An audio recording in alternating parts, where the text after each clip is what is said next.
speaking of spells, Brandon, I need that one from the other day. If you Yes. don't mind.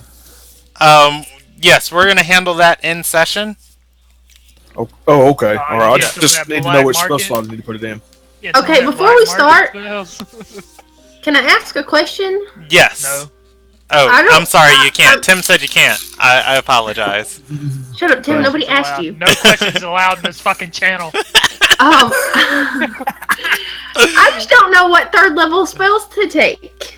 The Uh, old spells. let's See, see. there's this thing you have. It's called the Player's Handbook. No, I've read them all, and I've added them all. I've read them all, and I took the time to add them all to roll 20. That doesn't help me. All right, as a cleric, don't forget that you have domain spells always prepared. So I did forget that. So that should make a tiny bit of it easier, even though you don't have to pick on those. Just How as many a, prepared spells do I get? I think you should get like 2 or 3 when you hit 5th. As a DM suggesting to a player. I'm not listening, Brandon. I'm just letting you know I'm not listening. Okay. Ask a question. Not listening. I gotta grab two La, more la, la, spells. la. I had to get my player's handbook. Okay. Been putting it off. La, la, la, la, la, la, la. Dispel Magic is beautiful. It's always been nice. Spirit Guardians is really nice. I also get Fireball this because it's my. Now, keep in mind too, you can prepare all of your spell slots as first level spells and cast them in third level slots this edition. Holy shit! I can't do that. That's true. But And some spells when you do that get a modification. Yeah, To... spells like Cure I Light know I Wounds added that into or my. Cure Wounds and stuff will scale up, especially Healing Word too. which is really nice. I like that. How was roll 20 I do. feeling today? But that said, you don't need to, have a bunch of third levels prepared. But Mass Healing Word is nice, lets you heal people all around you. Bestow Curse is nice, and Dispel Magic's nice. Spirit Guardians and Water Walk are kind of niche, but they're pleasant too. And see, Fireball and Daylight are my whatchamacallit spells. Are always prepared. They're my domain spells. Yeah, so you don't even have to worry about those. You just do those. But did those still count against? Now, if I prepare a spell, that's a first level spell, can I use it as a third level spell and then just not use one of the third level spells I prepared? Yes, you can.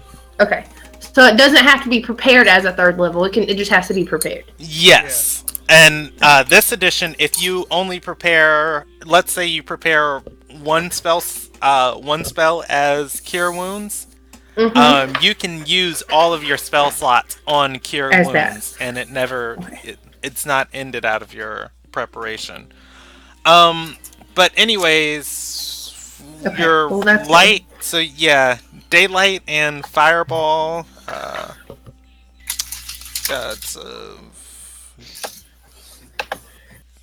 I'm ready to be level 6, so then I can use my Channel Divinity twice. Divine Domain. Domain spells. Each domain has a list of spells. Its domain spells that you gain at the cleric levels noted in the domain description. Once you gain a domain spell, you always have it prepared, and it doesn't count against the number of spells you can prepare each day. If you have a domain spell that doesn't appear on the cleric spell list, the spell is nonetheless a cleric spell for you. Like Fireball. C. Also Burning Hands. Yeah. Also Fairy Fire, which I personally like. Yeah. Which is one of the reasons why Arabella is on the lower end of the about to die, just because at any moment she can just burn all her spell slots to kill something. Well, I built at the time when I built Arabella, I was playing Erica, and she was very heavy healer based, and I was like, no, I don't want a cleric who can kick ass, and so hey, they can do that. Was born. Arabella was born. Alright, so, oh my gosh, this is so weird. I can't see your guys' faces. We've been live for a few minutes. We're getting started. Oy. Welcome to D&D. This is the Ilderon Tales Group 3, Sanguine Light. We are Sans Ben and Sans Acthau tonight, or Sans Shack. I will be controlling Acthau and Zai. We have Sam controlling Arabella, Allison controlling Evelyn, Wesley controlling Tobias, or is it Tobias? Tobias. Tobias? I will make Yes. a note of that just so I don't butcher it in the future. That's alright, me. Well, then I will butcher it. No, I'm kidding. I lied. And then we have Tim controlling Torque. Twerk. When we last left the group off, Torque was investigating a shipment of supplies coming in to help out the cultists in town that he's been looking into, the Heart of Embers. Somebody planned a raid on the caravan, however, and the shipments of goods were either entirely destroyed, stolen, or lost. Only a few of them remained, and not a sizable amount to do much of anything with.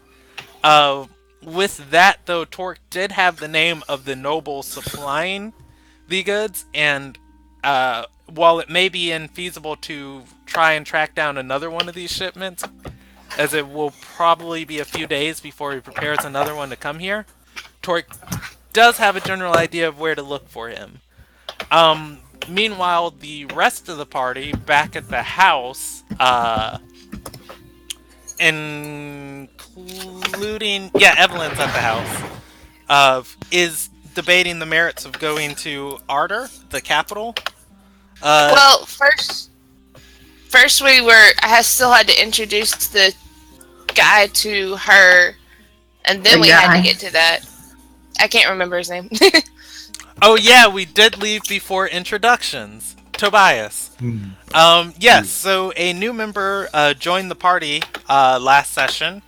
His name is Tobias. He is a researcher from Galkin who was actually involved in the same archaeological study as Kef and Fiamor, which are the two NPCs Arabella met and hired one of them.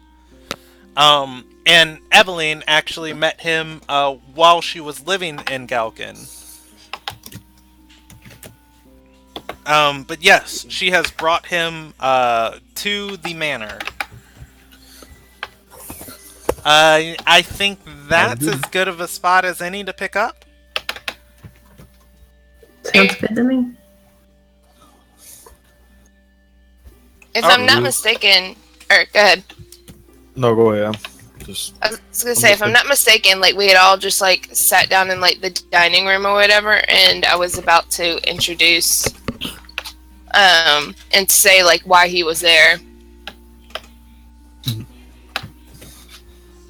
All right, so he's kind of just seated with his hands in his lap. He's like, okay. Good evening. Who all is actually there at this point? Me and Arabella. And Acthau. Oh, and I I thought Aki followed him to the capital. Yes, Acthau is en route to the capital. Oh, okay. Oh, okay. He's just going to he's going to bow slightly before he takes his seat, and is saying, "Good evening. My name is Tobias Greatmiss. I was told you might have need for a history tutor." Arabella's gonna laugh and say, "Well, yeah, it probably would have been nice to have you yesterday." Well, what was going on yesterday? I had a meeting with the Risen. The Risen. If Tobias at all encounters anything he doesn't know, he can roll a history check at any time, and I will tell him what he knows based on his background and the result of the history check.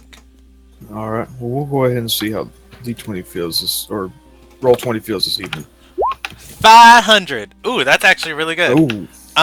Yeah, Okay. Tobias knows the Risen are a faction within Ililnagai, the neighboring country to the west of you guys. They are basically queens in training. Queens in training. I mean, he'd know a lot more on that history. Anything, specifically, like when they were founded and other things like that. Too. Okay. Things that would have helped me. Well, he's wait, would that 20 have passed the test yesterday? It was a series of 20 questions. That 20 would have definitely told him the answer to a few of them. Probably the 8 that I didn't know the answer to. Arabella got 12 out of the 20 right. Which was impressive. So Tobias is now a queen in training. But no, he's like, yes. How did it go? I think she was impressed, but it turns out it wasn't for me. Fair enough. Awfully stuffy once you get involved, as I understand. But yes, I met your compatriot here, and she was kind enough to offer a place to stay while I was in town. We just finished up an archaeological study off in the middle of nowhere. And I'm glad to see civilization again. Yes, civilization is nice. But, except the more people you have around, the more problems they cause. Well, you have to choose your friends carefully. So I'm learning. So, on that note, it was also mentioned that you have or that there was a individual who was suffering from a certain malady. Oh, you mean Sona? Yes. Well, we hadn't been introduced, but it was something that we can speak more freely about behind closed doors, I feel. That's probably true. Would you like me to get her? I can go, and if you want to introduce us, I would be glad to speak to her for a while. There's no need to rouse her if she's resting. I would prefer for her not to be alone with anyone at this time. Yeah, you do. Fair enough. Recent. Go ahead. Did Eve tell you about? I have hired Fiamore? Over me. Yes, Fiamore. Yes. And she's temporarily helping with the problem. It's not quite going as I had hoped. Is she? Well, is she not responding well to your treatments? To be honest, she reminds me of an addict from similar to those I have encountered in my past. That's not uncommon. But there, am I to understand that she was recently changed? Yes. Right. From my understanding, it is not necessarily uncommon for. Well, they're getting used to an entirely new set of needs. You go from having to eat to having to subside on something more immaterial, and your body reacts to it in a completely different way. It's all very confusing. But I've dealt with a few individuals like that in the past, and that may be somewhere, an area where I can help. I actually have a question. When I went to, where's that place that I went that I met Pax, Brandon? The Nazaram recruitment office? Yes. I was told that potentially we could end her life and raise her, and her soul would be returned to her. Do you know anything of this? I am very cautious of using it seems to me a rather extreme and risky method to use.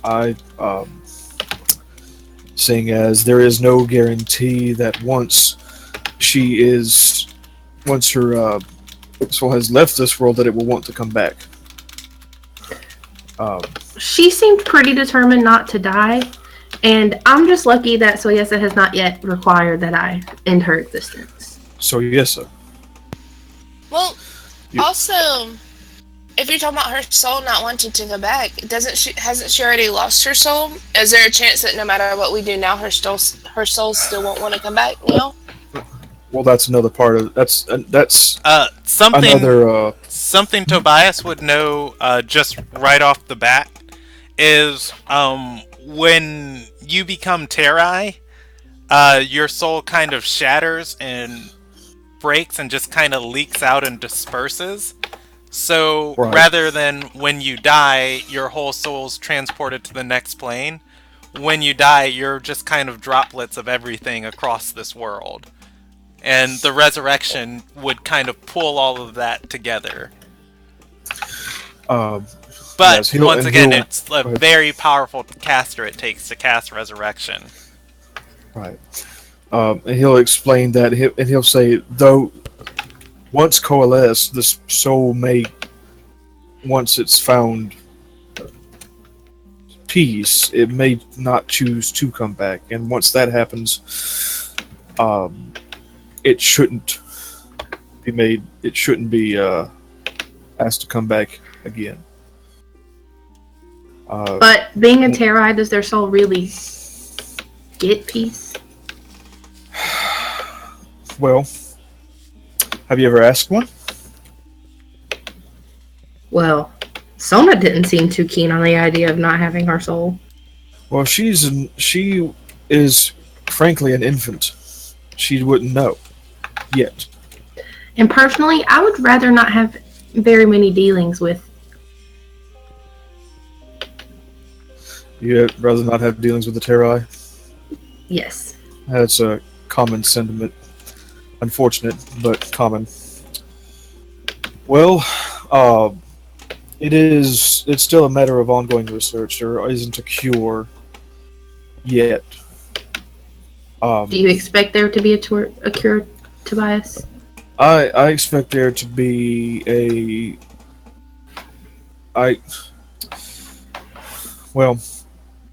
the first actual Terai Empire was founded just 200 years ago. And so they're relatively new as far as a new species. And given a lot of the political and religious views of a lot of individuals, it may be a long time before things settle down. Do I expect there to be a cure? Not so much as a understanding. A lot of these individuals may not want to be cured. For whatever reason, they may enjoy their new existence. They better be careful around Torp, though. He'll kill him on sight. Does she Wait, say do you that? enjoy being undead? Is that something she actually says? Yeah, she would say that out loud, just kind of under her breath. Well, individuals like that may have to be re-educated. All right, Educate Hitler. you when you're dead. Unfortunate. I think he's just very.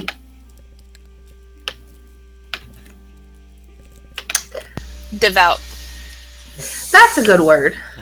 Nope. He's got personal revenge. Well, she doesn't know that. Un- Unfortunately, the devotees of the temple of the Chantry of Discipline tend to fall prey to their own zealotry on a regular basis. Arabella's gonna raise her eyebrow and look at him. Oh, really now? Oh yes. Were you not aware that I was a member of the Chantry of Discipline?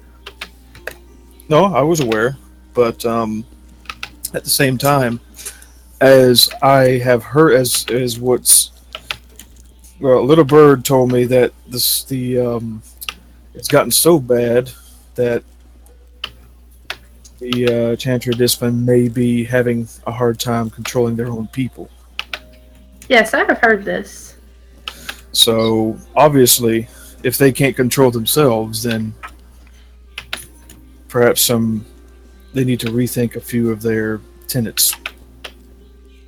But there are zealots in any organization that take things too far. But not all zealots go out with the fanatical intention to butcher others that don't agree with them. Not all Muslims. Dang. Hey, it's true. I would say consider this. Consider if you yourself were in the position of many of these Terrai, and you knew that there was an entire discipline dedicated solely to the eradication of you and your fellows. This would that seem as acceptable, given a different viewpoint? If I were to lose my soul, I would pray that somebody would end my life and seek vengeance for me. Vengeance. What if many times this affliction may be sought out? Because, I mean, there's longevity, there's those suffering from maladies, and this is a matter of release. Well, according to Eve, you should just feed them to the Terrai. I beg Hey, your pardon? hey. I'm sorry? My idea for sustaining her and some orphans that I found before, well, they may not be orphans, but some Terrai children, was to take old people that are about to die anyway and use what little life force they have to help sustain them. That's obscene. Thank you. She's going to kind of look at him and say, do you have a better idea? The Yes. person who's the complete opposite of me is telling you that it's insane. Tobias is just like, let's be reasonable here, guy. Wait, hold on. Eve will say, at the time, the options presented before us were the children either died or we had to find a way to sustain them. Oh shit! Did you guys deception check? Did you guys send Persona, or were you guys just discussing talking to her? Right now we're just discussing talking to her. Okay, that would be about the time she would have showed up. Unless, did you ask? Because we talked about calling her, and then we started talking about other things. Well, to keep things moving along, let's say we did so that she arrives. Yeah. No, you guys can keep having a conversation. No, I like the idea of calling her so she can walk in. Right. The idea is not to facilitate their hunger for the soul. It's to substitute it. If you continue to feed the living to the non-living, as it were, then you're only going to exacerbate the problem. So you're saying that the solution that I have found with Sona is the best solution? I'm saying that everything we have now is conjecture. Consider it, well, it's trial and error is really what it is. I'm sure there is a solution that we just haven't found yet. As I said, the Terrai haven't necessarily been around as long as most other species, and they have very unique circumstances that surround their existence and their creation. So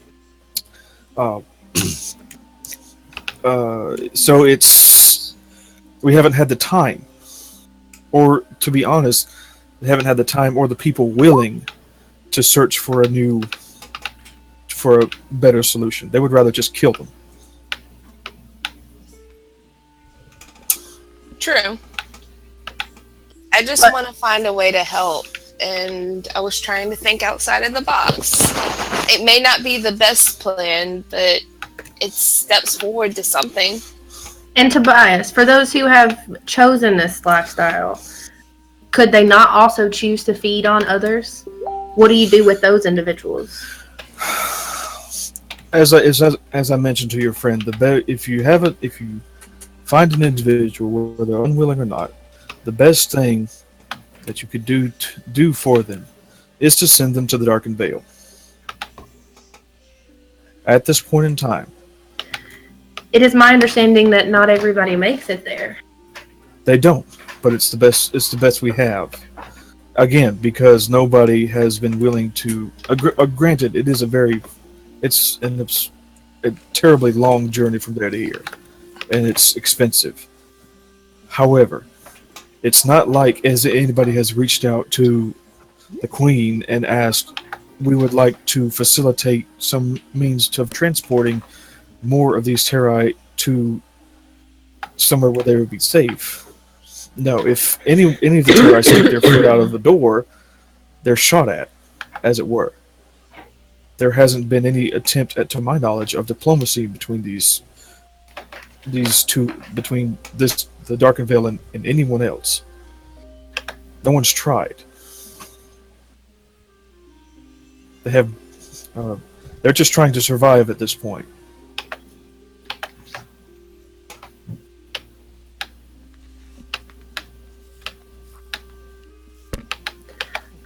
I don't necessarily see it the way that you see it, but I'm willing to take it into consideration.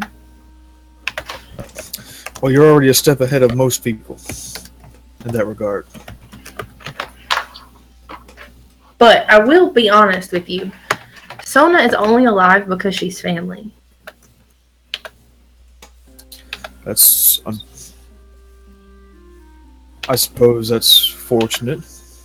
Evil kind of give Arabella a look that kind of says, maybe for you. And then she'll look at the guy and say, that's not quite the same for me. I don't think it's our right to decide anyone gets to die. Well, you would think that'd be a universal truth, but it's really not. Although I suppose the proper term would be to exist in this particular instance, but that's semantics. Like I said, people just may need to be re-educated. And it's going to take time. She will nod. That being said, we have somebody that we need to tend to, as I understand.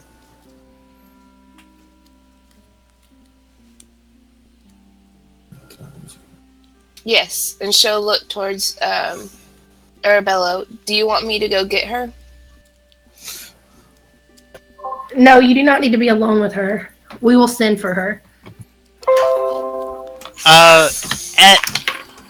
Do what? At that moment, stepping into the conversation,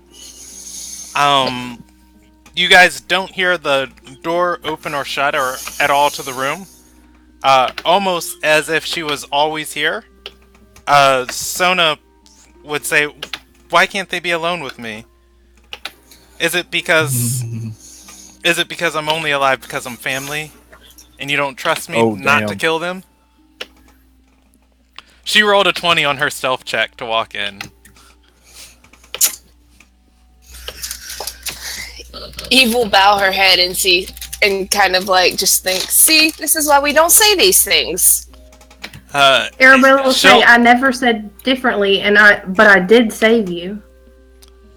Yeah, she'll hiss at Eve and say, "I never asked for your help."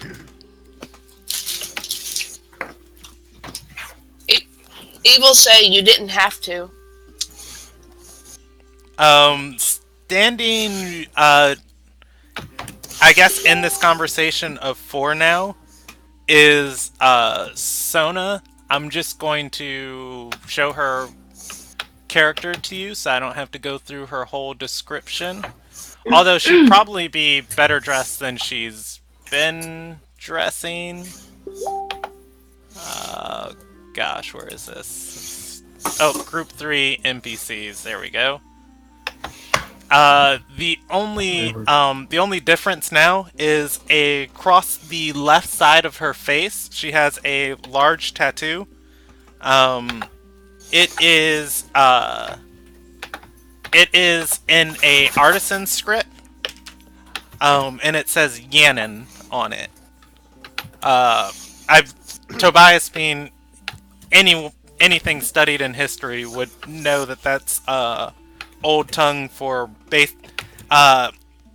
It translates roughly, but it would be destined to die. Would be like the closest thing to it. Tobias is going to rise and approach and offer a gloved hand. I'm sorry, I didn't notice he was standing over there. She would she shake your hand? Yeah, she would shake your hand, and she would respond, I feel like I have to sneak through the manor to get moments of privacy for myself, and I find out this is why. She turns to Arabella and says, I can control myself. Arabella just says, I'm concerned. It's something new for all of us, Sona. She says, look, it's working, I'm fine. She walks to the table, which is a large wooden table. Like, very heavy, like, oaken wooden table. And lifts it into the, not completely into the air, but just, kind of leans it upwards with one hand and says, I couldn't do that last week. Yes, Sona, but your strength returning, that's not what concerns me. What if it stops working? I just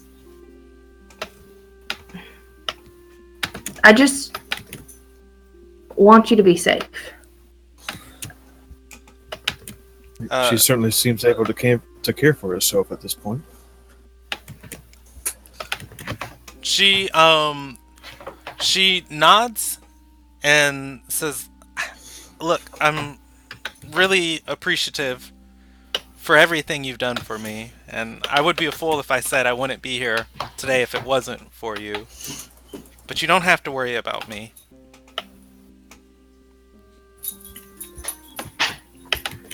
Arabella's just gonna shrug and be like, Sona, you know better. That's just who I am. That's what I do. I worry about family. She nods and looks to all three of you in the room, and she says, if I kill any of you, I wouldn't be able to live with myself. I would stick the blade through my own heart. Kill one of them. Well, that's very flattering, but we've only just met. Do it. Do it. Do it. Arabella will ask Sona, so you were standing there, did you hear him talking about the veil? She nods and says, I've thought about going to the Vale. Is that...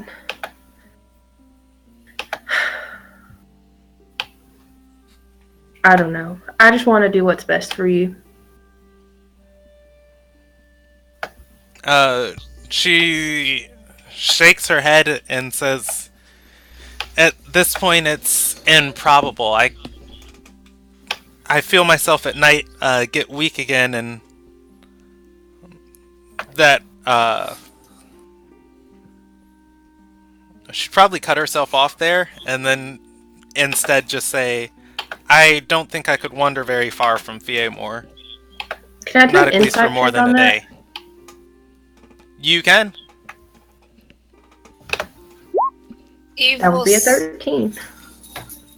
Eve will say, well, would you ever be interested in going to the Darkened Vale?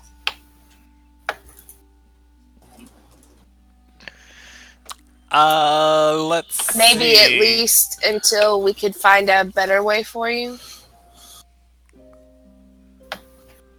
If we could. She's only got 10 charisma. I guess you would technically be attacking her bluff, so it goes in your favor. Arabella's able to pick up that oh yeah, this solution is definitely temporary. And then after Eve says what she says, Arabella says, what if we could find someone to journey with you? Who could help you along the way? Maybe a couple somebodies. Eve will offer, I would go with you and help to make sure you get there. If that is what you want.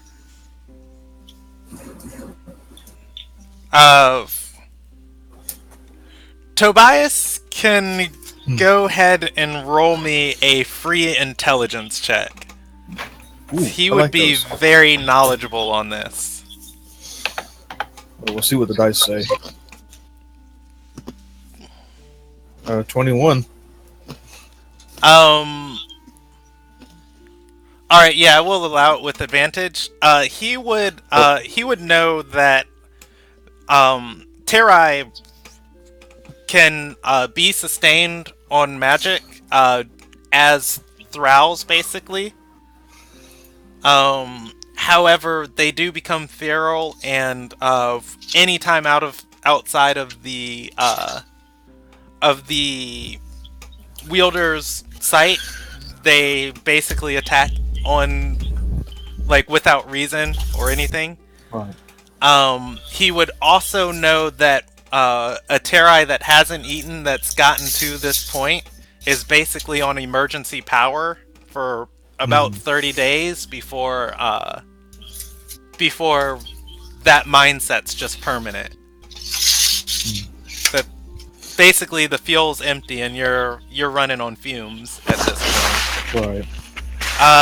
He also knows it is a 34-day journey to the Darkened Vale if you take the quickest path through Heimsdale, where they will shoot you on sight, or where they'll kill you on sight. And I think it's like a month's journey through the safest path. Unless you know teleport. Yes. So the best solution would be to find someone that would teleport them to the Darkened Vale. Hey, you guys know someone who knows teleport? That's accidental.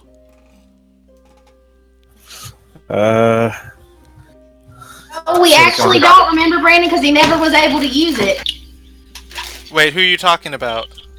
That was it. Are you talking about the silver sigil guy? They had to get there somehow. Oh, that's true. Well, I didn't see them get there, and he had already used his 7 spell, so we never saw him use it to leave.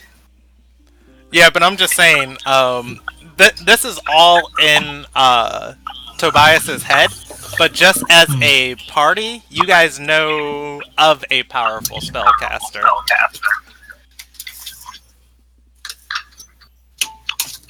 What level would you gain at? Well, I could just look that up. Never mind. I've got the handbook right here. But he will not necessarily. He will share the fact that it would be the quickest route would be a 34-day journey, and that it would take them to an area where Terai are killed on sight.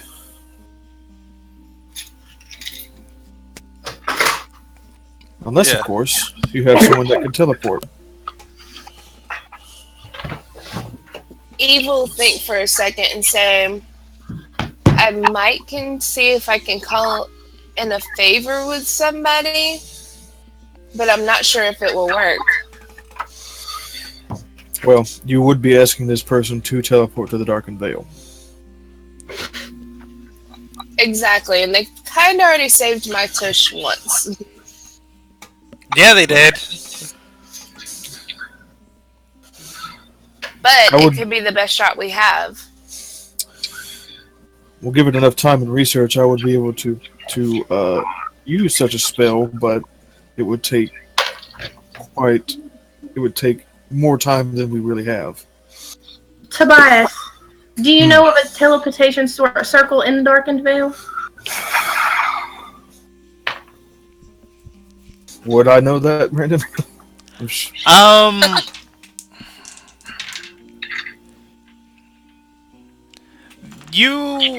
I actually have to look at the factions. No, I have to see who would be there. I'm sorry, that's just not something I planned. So I gotta pull up the Darkened Vale real quick. Just, completely throwing off your plans for the night. Well, you guys are fine. I mean, because this is something that is decently doable. Well, it's not off topic, is the thing. And now I gotta look up the cities, because, the Darkened Vale became an empire and conquered some nearby cities, which, would just depend on the ones I wrote there. Wait, I think I have that doc also right here. Sorry, I didn't mean to make you go looking for stuff. No, you guys are fine. It's not as bad as Group 2, as Jordan asked me for some like really tiny bit of knowledge and was just like, oh, just make up something. And I'm just like, no, Jordan, it exists. This person promoted that person because this person got this person moved out of their position. And he's like, oh, well, who took their position? I was like, let me go pull that up now. You should just have all of the pages up. Why didn't you already have this shit planned out? I know, right? Think of every possibility. Right. Like, I wasn't just gonna go to the capital. Tobias can roll me a history check. Come on, Tobias. Inspire him, Eve. Inspire! Oh, shit. I already have the inspiration on those. I already have a... Advantage. Yeah, advantage. Well, a bard's inspiration is just that you add a D6, I think, at this point to your roll. Wait, what's giving you advantage on that one? Because that wouldn't be with advantage. Well, I've got... Well, it's wizard. Like, wizards get advantage on history checks? Yeah. Oh, that is not something I'm aware of. I'm double checking. I've got the book right here. Right here. I'm looking. But wizard is one of my least played classes. I normally opt for sorcerer. Well, this is the only time I've ever played a wizard. Blaster wizard is my favorite. Yeah, skills. If you're about to die, you can just self-destruct. Yeah, advantage or saving throws are intelligence and wisdom. Skills would be Arcana, History, Insight, Investigation, Medicine, and Religion. No, you get proficiency in those. Proficiency. So you would click the proficiency box on your character sheet, and it adds your proficiency bonus. It doesn't give you advantage. So you'd have +2 in addition to your modifier to that roll. Okay. Well, so right. That one you wouldn't have advantage on, as if you're going with the backstory that we discussed, right? About being all right. So yeah, teleportation was kind of outside of Tobias's field of interest, as he was already there. Yeah. People did something he would just generally know. people did come and meet with the Empress and leave in a fashion that was quicker than what he imagined normally traveling through the desert would take. However, no one ever teleported to the palace. Okay, so would it be reasonable? Sorry, go ahead. Would it be reasonable for him to? I'm sorry. Would it be reasonable for him to say that it's likely, but he doesn't know for sure? Yes. Okay, he'll say that then.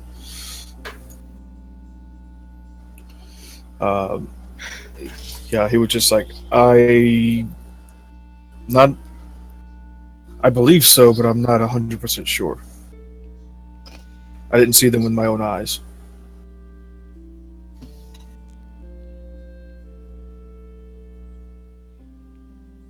Maybe that's something that we should look into. It doesn't. Okay, so Brandon, would Arabella know that it doesn't take as much to teleport to a teleportation circle as it does to just teleport somewhere? I don't think so. I don't think Arabella would be very astute with magic other than what she's been endowed with. Well, it's arcane versus divine. I mean, that's true, but she also reads a lot. She's very studious, Brandon. That's the only reason I... Yeah, I mean, she'd have an idea, but she wouldn't know exactly how it works as far as, what spell slots are what. Okay. Okay, well then I don't...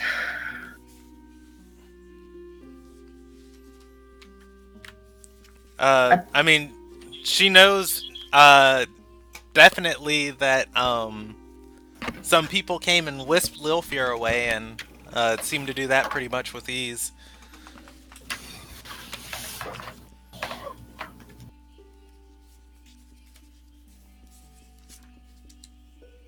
So, she will turn to Sona and say, "Are you sure this is something that you want to do?"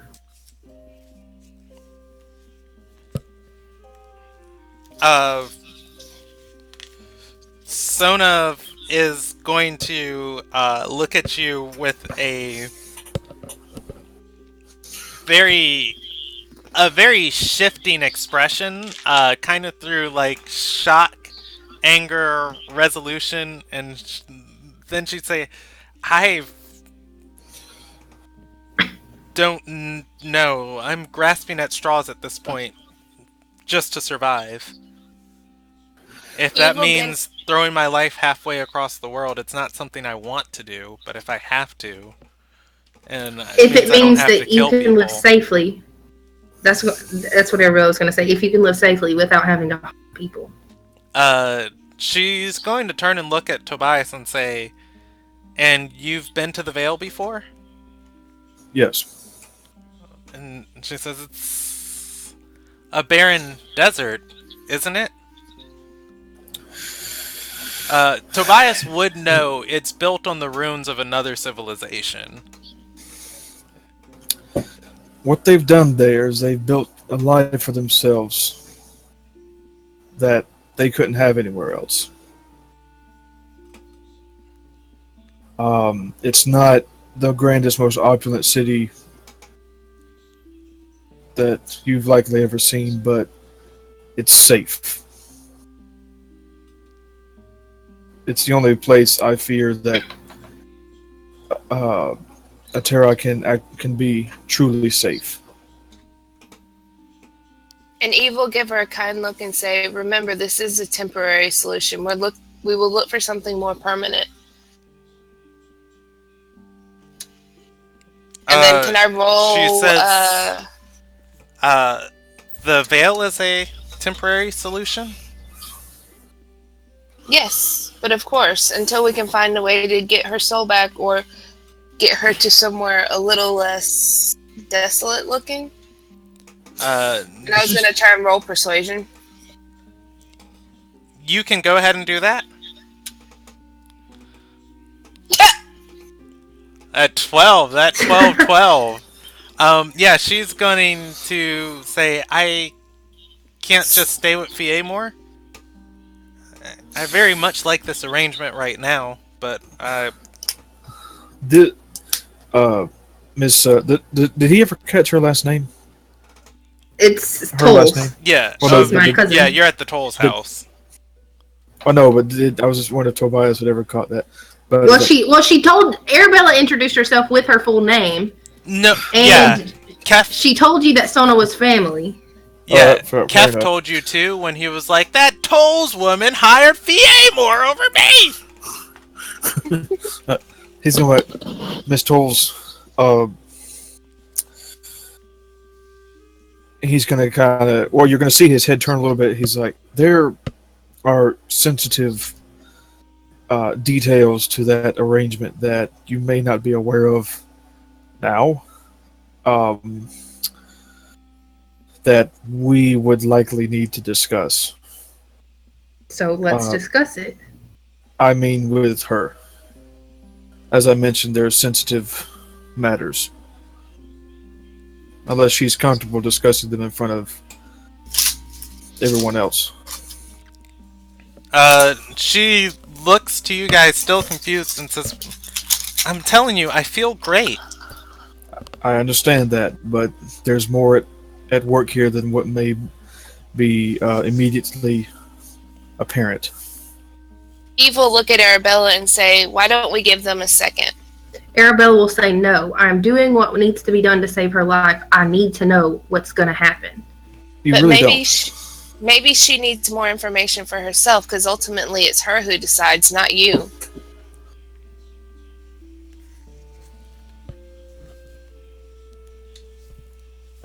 And maybe she doesn't need us in her ear trying to feed her what to do. I'm not leaving. Sona. Well, we will leave then.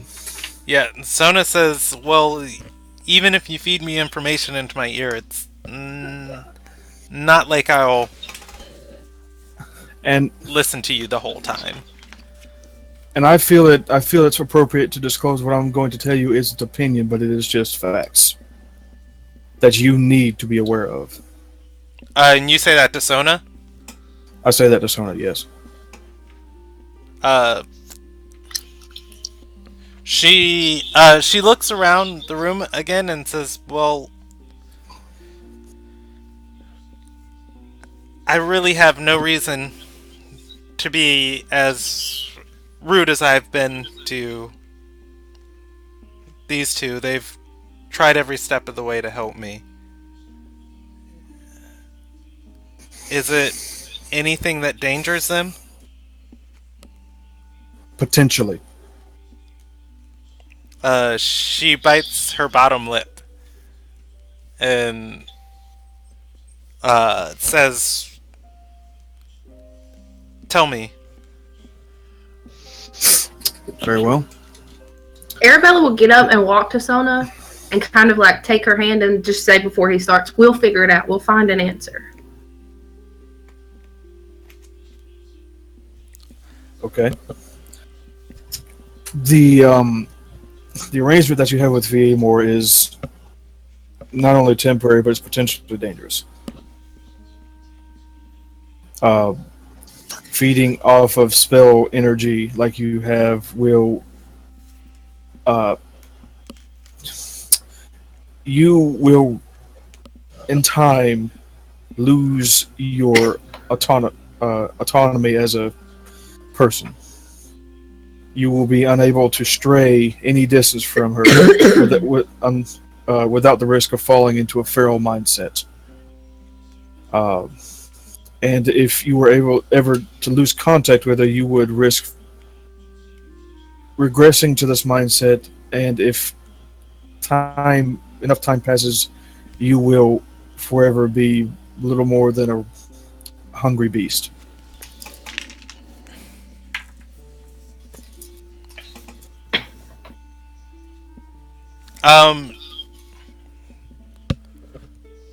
She looks at you a little bit shocked at that, hand quivering and bringing it to her chest.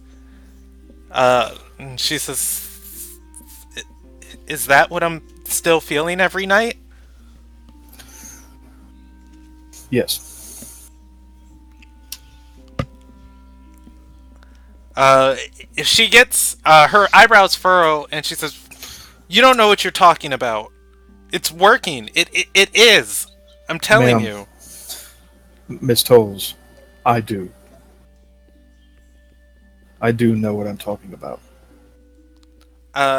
She points at you and says, "Are you from the university? I want to see. I want to see studies, books, something." I have something better than studies. I've seen it with my own 2 eyes. More times than I would care to admit. She rolls an insight check on you and gets a 4. So that's a thing. Am I lying? That's a thing. If I'm lying, I don't mean to be. No, you're not lying. She doesn't. She doesn't know. Oh, okay. Okay. I was like, if I'm going off base when he's trying to speak the truth. So if I'm going off base just because I personally don't know, let me know.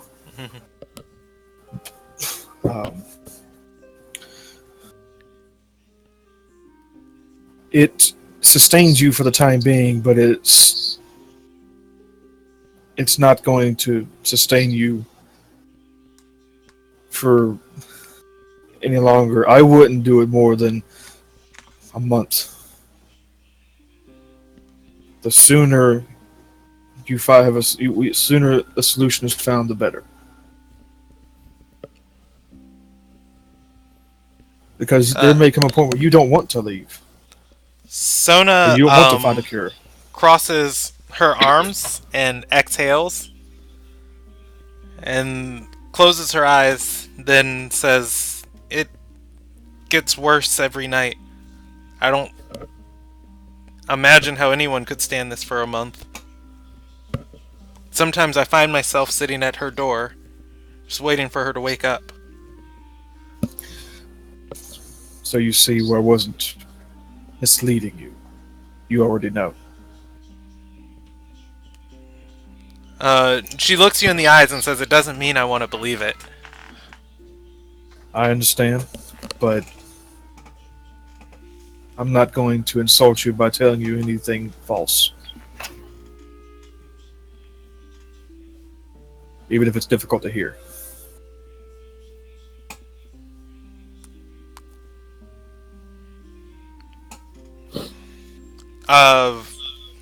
Sona looks to Eve and then says, "If this means this hunger subsides, yes, I want to do it." She'll say to Eve, "Call in your favor," and she'll look to Arabella and say, "Research your teleportation. I won't fight your help anymore." Eve will smile and say, "With that, I will excuse myself to see how I can help." And she'll walk out of the room. As Eve walks out the room, she promptly has no idea how to contact Lil Pierre. She had a date and a sheet of paper with the time she missed. It was like hours ago. She could sit out in the front yard and cry. That is a very potent Eve strategy. I did that once. No, that's all it took was once. The internet never forgets.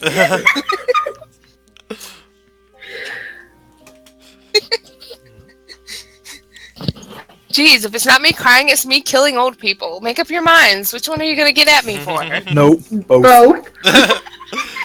Porque no los dos. But do you guys... you guys are pretty much convinced Sona to help herself now. Do you guys want to say anything else or do anything else with her? I want to find out where my room is. Technically, you don't have one yet. Well, I could sit here in the dining room. Yeah. Is that something Tobias says? Well, more eloquently, he'll probably be like, "So, Am I still allowed to stay here, or shall I go find an inn room? You're probably the best person to help us in this situation. I will have Amphitheater find you a room. I appreciate it. I may retire for the evening. I am, in full disclosure, I am somewhat afflicted, and sometimes I just, I don't. It's difficult for me to stay up for long periods. So I apologize. Is it something I can help you with? No, it is. It is chronic. It's not something that, believe me, I've looked into it extensively, but it's not lethal, but it's incurable. Arabella will nod, but she will ask before you leave. In your travels, have you heard about anything major going on in the capital as of late? He can roll a history check on that if he wants. I am so glad I made that a skill. I'm never using it this much. Alright, what we got? Ooh, hold on. Up. Here we go. 17. Or I wonder if that would technically fall under investigation. I'll take the 17. But yeah, you just from being in the region, you know there was the trial of the general that happened a few days ago. You know that there is a major religious holiday coming up. You also know about the Heart of Embers is not just a Somar Villa thing. It is kind of spreading like wildfire. Go figure. He will, and I think he had touched on that a little bit beforehand, but he will mention the trial. Does he know the verdict? She was found guilty, and sentenced to a private execution. He'll say that, and he will say that, Fucking group 1. Just saying, go ahead. Wait a minute. We didn't have nothing to do with that. Yeah, actually, that was Group 2 discovering that. Oh, was it Group 2 that sent her that way and got her in trouble? Well, no, the fort was going to fall regardless. The Group 1 had nothing to do with the fort fall. Well, they didn't help it not fall, but well, that's not the same. Yeah, neither did y'all. Yeah, Group 1. I thought somebody in Group 1 seduced her. And made it even worse. Oh yeah, they did make it worse, but they didn't seduce her. Her character flaw is nymphomaniac. I mean, I knew that, but I just meant that they just partook. Yeah. Technically, we were attacked. Thank you. Yeah, Dirk wasn't there yet. That night, Lantier actually was almost sexed to death. He was rolling exhaustion, or he was rolling fortitude saves against exhaustion levels that almost killed him. He got to 4 or 5. I want to do that. No, I'm just kidding. I mean, you can. Jeez. But no. Group 1 knew that many councilmen voted for her death. Group 2 actually attended the trial and saw the proceedings and gave testaments. And found out the verdict. Yeah, Group 2 fucked it up.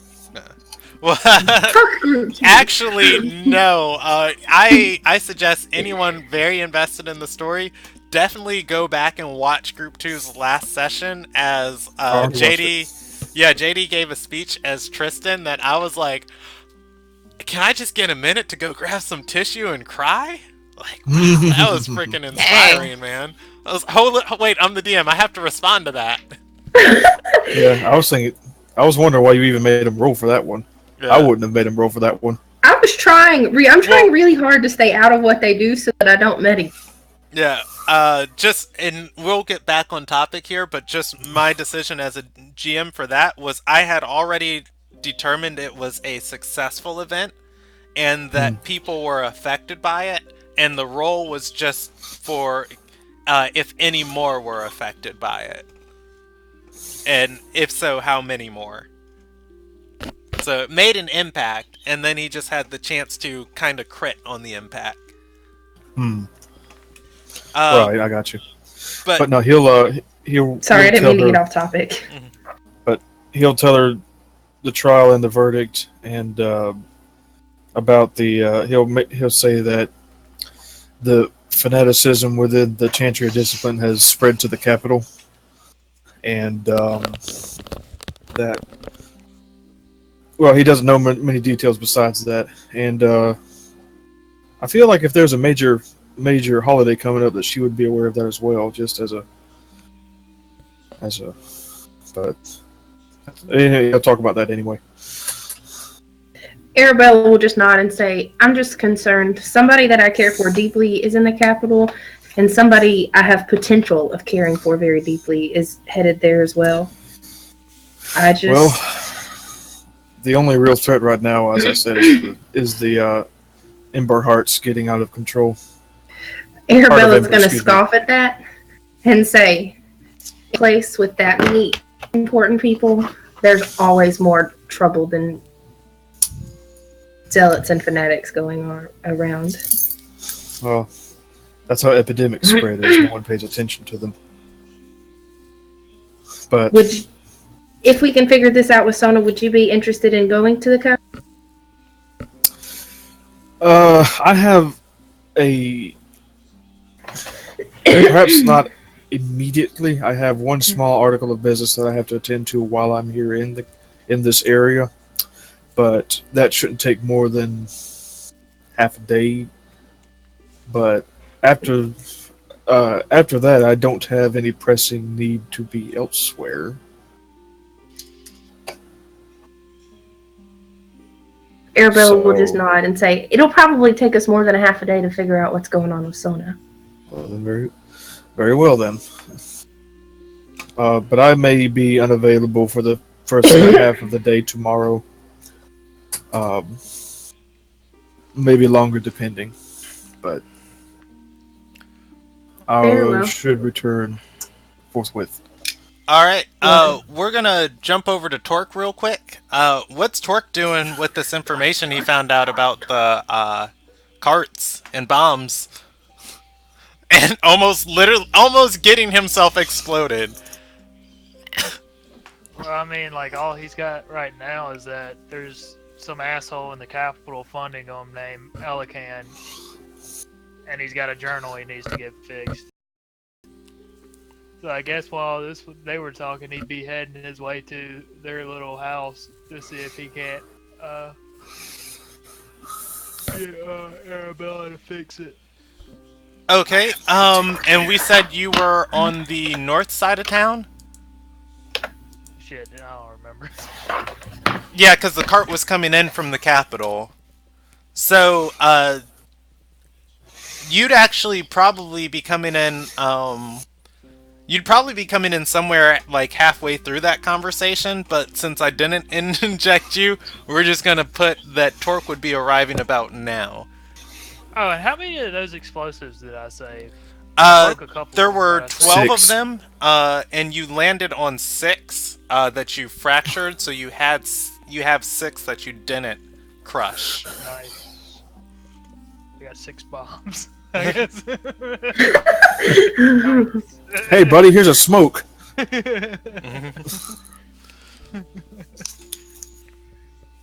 Torque's a member of the Heart of Embers. Get him! Yeah, Torque comes just into the house with all these bombs, like, Arabella, fix this book, I got bombs! Wait, what? Torque fights explosives with explosives. Oh god, it's just blowing up over there. Let me throw more bombs at it. I would put out the fires with more explosions. I can totally see Torque doing that, though. Hey, explosions can put out fires. Yeah, but more fire creates more fire. Alright, does Torque bring Daphne and Makana with him, or does he dismiss them for the day? Yeah, he's gonna probably try and get back in contact with them to go to the capital later if they want, or if they're willing. Okay. Yeah, Makana tells you she's going to go gather her things, as she does need to check on her orders small house in the capital, as they do have lots of enemies. Then I guess we'll just meet back up at the North Gate later today. All right, yeah, Torque is at the house. He notices Eveline leaving, or at least sitting somewhat outside. Crying. Is she crying? I'm not crying. Yeah, I doubt she's crying. Okay. Boo-hoo. He's knocking on the door. Stop. He's not. You live here. No, I Under don't. attack! Or rather, I you had have a room here. I used one. I used once. They never gave me a key. Yeah, you're let in. Torque don't need no key. Dork only needs these hands. And these bombs. Oh yeah, I should explosive. open the door that way. Let's not do that. I don't think Please Arabella don't. would help you that. Please don't. My constitution is not very high. Mhm. Hello. Yeah, I'm a delicate flower. you're let in. As the servants do recognize you, they don't fetch Amphitheater or Arabella. Another hooligan at the door for you, sir. Oh, where's Arabella? They point to the dining room and they say she's talking to some new scholar. All right, thanks. They bow.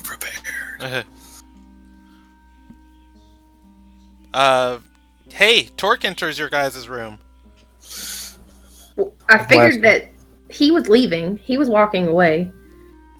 Was he not? Who was walking away? You? Oh, is Tobias No, headed to not his yet. room? Okay, yeah. Oh, he hasn't. Ain't no one come to show him where his room is yet. I would have instructed a servant to show you to your. Well, we were talking, though.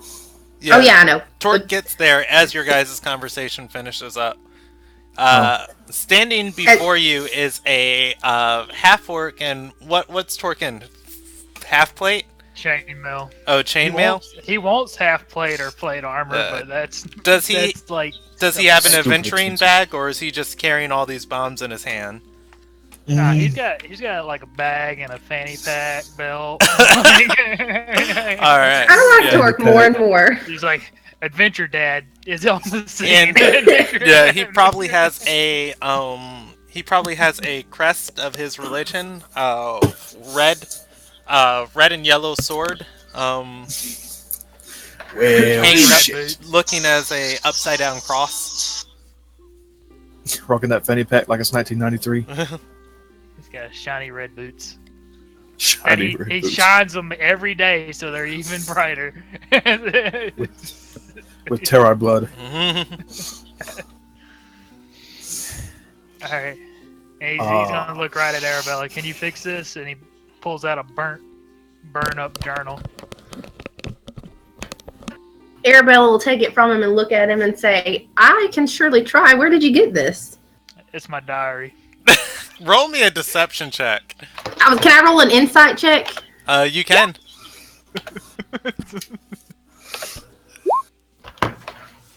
I mean, if anything, it probably comes off as sarcasm. But yeah, That's what definitely it a was. lie. That's what it Arabella will raise her eyebrow and go, "No, seriously." Well, when you fix it, you can read it. Arabella will nod and cast mending. Alright, I don't think there's any roll for mending. Let me make sure it doesn't have a certain item worth on it. No, but it does say. It does have like.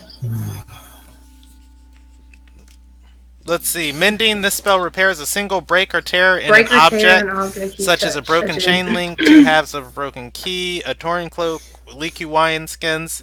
As long as the break is no longer than 1 foot in any dimension, you mend it, leaving no trace.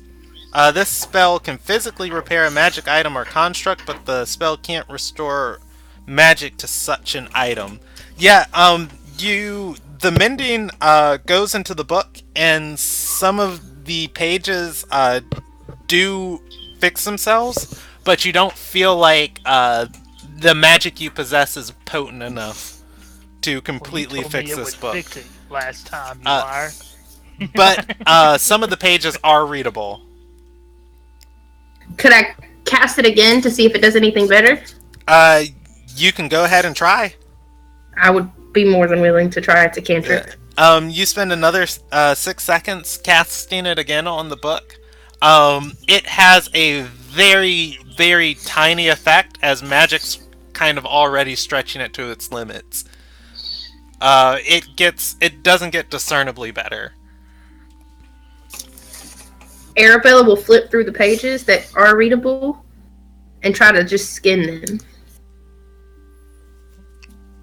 Okay. You said a couple of the pages were readable. Yes, they are.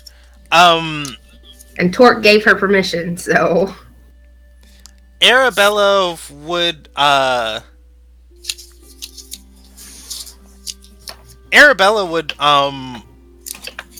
most likely notice in this book, very, very fragmented, parts of formulas. Not in that somebody was sketching formulas or working out mathematical formulas, as somebody was trying to discern them and was telling someone else about them. And then the final few readable pages explain that with this power listed in the journal, they could feasibly endow somebody with demigod-like powers. Arabella will look at Torque and say, I don't know what this is, but... And then she would just say everything Brandon just said, that somebody's working out formulas to try to give somebody the powers of a demigod. Alright, thanks. I'm going to the Capitol. Wait. Before you do that. Bye. Can I go with you? We're meeting at the North Gate later today to leave. Can we wait? Can you wait until morning? I already told somebody we're leaving later today. Arabella will just nod and say, I will try to make it by then. We can hold out till the end of the day, but that's about it. Arabella will nod and just say, I will definitely try to be there. Right. Also, Brandon, I want to flip through the book and see if I can see any markings for, like, names. You can roll me an investigation check. God, I never do good on an investigation. Why do you make me do these? Don't investigate things, then. Torque thumbs through the book and he says, yep, those are definitely words and numbers.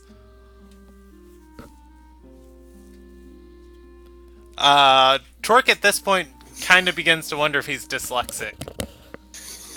Probably. Either way, he's going to the North Gate. He'll probably see if McConaughey can find anything else about this in this journal. We're going to jump over to... Oh, what's up? Actually, he's gonna go to his chantry first before he does that, so he can requisition supplies and like maybe a couple like horses or 2 horses in a carriage or something. Okay, we're going to jump over to Eveline. What'd you come up with? She had stepped away, Brandon. She said she did? BRB. Okay. Yeah. Oh, hey, I see it now. 9:03. Oh, 2 minutes. Alright. I actually have to, roll 22 d8 bludgeoning damage. Yep. I have to... Oh, wow. So it's still not nice to kill Eve when she's not here. It's not nice, but it's appropriate. I just rolled a D20 and a D4. Got a 20 and a 4. How often does that happen? Almost never. I know, right? Well, it's a 5% chance for the D20, and it's a 25% chance for the D4. So, what's that, 1.25% chance? I don't know. Okay. I'm just giving you the percentages. Yeah, so, if you guys... Are you guys doing anything else at the house? Otherwise, we'll just jump back to Torque. No, I mean, Arabella will probably go upstairs to the library and read the book about... She found that book early in the campaign about Terrai. Oh, yeah, there's a page for it on the wiki. Okay. I don't think I wrote out the entire book because, come on. I'm gonna link it to you. I feel like anytime she has free time or she's waiting, that's what she's going to be doing. Okay. Yeah, she would become quite astute. Brandon, how long would be considered a long rest? 8. 8 hours. Yeah, I think it's 8 uninterrupted. Is it 6 to 8 or is it 8? Let's see. Maybe in a different edition that I was reading that said 6 to 8.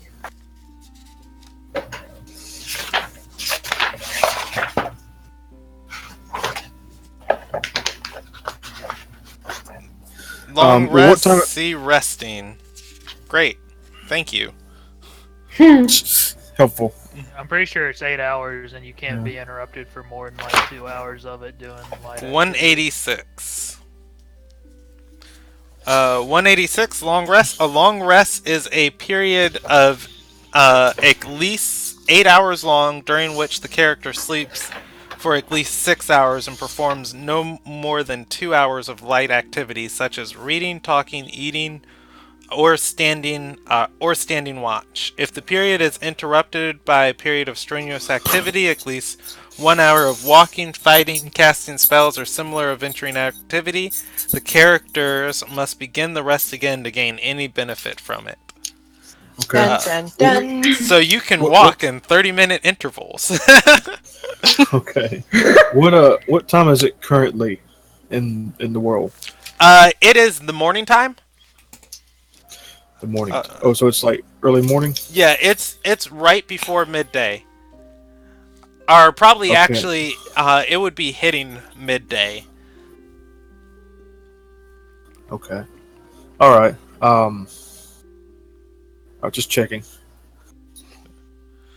The early morning winter nip is out of the air. Hey, Brandon, I just thought of something that Arabella might do. What's up? Hey, are you there, Allison? I see your microphone moving. Yeah, I'm here. Okay. Go ahead and tell me, Sam, and then we're jumping over to Evelyn. When she went and talked to Pax, did Pax tell her about the veil? Honestly, I don't remember what Pax told her. I posted it in the I'll go time look. skip, so yeah, I was about to say I can pull it up right now. Well, Facebook's lets you search chats now, so I'll just go read what you said. That's crazy. Yeah. I seeing wish I'd as done that before I did the prison thing. Seeing as it's so early today, can Tobias is actually gonna step out of the house once he is shown to his room. Okay. And we're gonna jump to Evelyn real quick. Sounds good. Yay! What'd she come up with as far as trying to find Andis and Lilfear? She was going. She was going to wish really hard, and then she was going to walk into town and just kind of look for a really hot person causing a scene. Where in town does she go? To the bar closest to Lady Nakart's estate. Okay. Let me pull that out. That was the Falcon something. You do also... Where'd I put Somervilla? You lost it. I hope I didn't. Done. I know. Oh, you know what? I know where it is. It was actually the same night that or rather the same week that Group 2 ran out of NPCs on the first NPC name sheet. I started the second one, and then that next week we started Group 3, and I had just flipped over that sheet and started writing on it. Yeah, but that is the Falcon something. It's not the naked Anenia. Oh, you know what? It is the Naked Inenia, and the reason why my brain said the Falcon something is because the Inenia is a bird in this world. It is an elemental type of phoenix. Don't you love that I take such good notes, Brandon? Yes, I just saw that on a thing. I was just like, wait, the naked Inenia. Yep, that's it. No, we all know why your brain does that, Brandon. I don't. Inform me. Maybe when you're older. Alright, so, Evelyn heads there. Yes. Roll me an investigation check. Oh, snap. Yeah, I know, right? What if I get that lucky? I would love for you to get that lucky. 14. Oh, where'd it go? Nope, not that lucky. Not that lucky. Wait, Can she inspire herself yet? No, she can't. No. She is not Kanye West. No, there is a bard feat that bards at a certain level can inspire themselves with their inspiration die. Oh, Well, do they? I don't know what. Yeah, I don't know what level that is at. That's what I'm looking. Yeah, I've never it's not played at bard level that 20. high in this edition. Should be. Can I roll perception as well? You can. But asking around, I'm going to roll a percentage die to see if anybody... She's making a scene? Well, no, to see if anybody knows what you're talking about. She is not there, but, yeah, asking around, Eve, talks to people who says, oh yeah, they've seen someone like that. They can't pinpoint where she is or, who she's with, but it's the type of person you remember.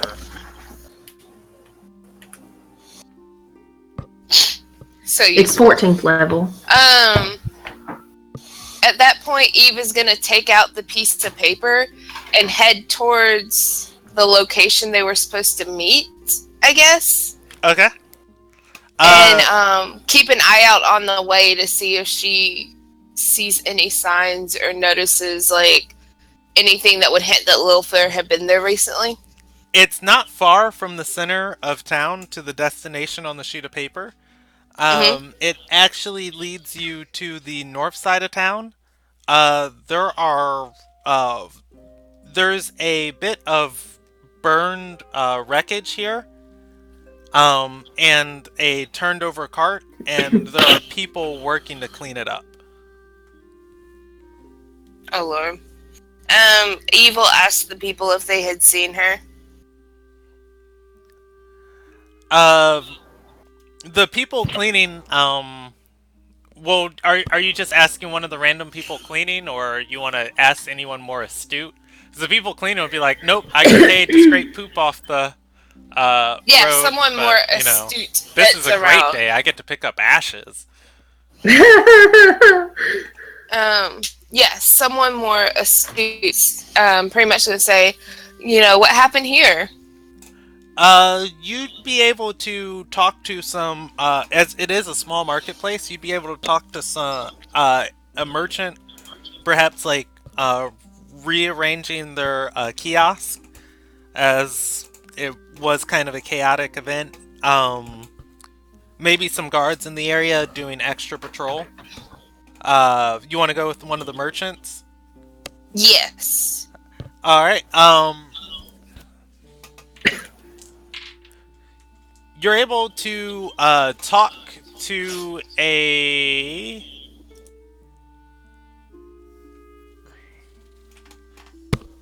you're able to talk to a, vendor with gemstones that he's taking out of a small locked box. He says it was chaos. 1 second the market's flowing as normal. The next thing you know, there were carts coming in, the normal merchants' caravans that move from the north gate into town, and suddenly they started exploding, and they were attacked, and people began fleeing. Some of the other kiosks were set on fire. It was a full. I would like to say it was a riot, but I didn't see anyone particularly angry about stuff. Raiders, Except perhaps. Except Torque. Yeah, and he'll remark, there was this one dumb paladin who tried to pick up the bombs. Fortunately, he got out of there just in time. Wait. What are I'm you talking kidding. about? I did get the bombs.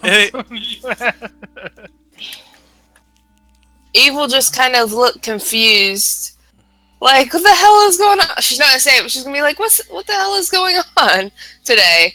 And then she's gonna ask, did you happen to notice and then she's gonna describe Lil Fear to him. Did you happen to notice a woman like this around during the commotion?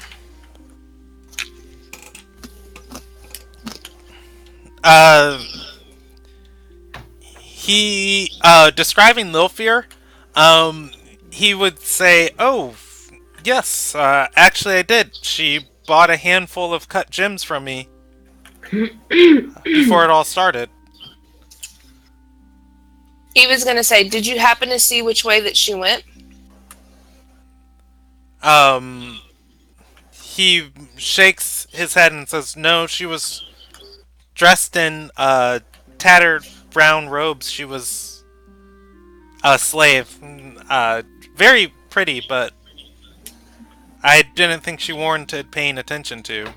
Although, how did she get that money if she was a slave?" He tilts his head. He was gonna kind of smirk and say, "That's something you probably should have thought about when you were selling her the gems." Yeah. He says, "Well, in any case, they were uncut, unless she, or rather, they were cut. But unless she knows how to work metal, she's gonna have to get another jewel crafter of sorts to work them into any type of jewelry." She'll say, "Is there any jewel crafters that you recommend?" He nods and says, "Shed's best in town. That's why he set up shop in Somar Villa." Eve will nod and say thank you, and she will be oh so generous as to give him a gold piece for his information. He takes the gold piece and looks at it and says, "I appreciate it, but you want to buy something?" He gestures to a sapphire and says, "This one starts at 25. Eve will shake her head and say, "Not today, but I will definitely keep you in mind for future needs." And then she will smile at him and then head on her way. All right.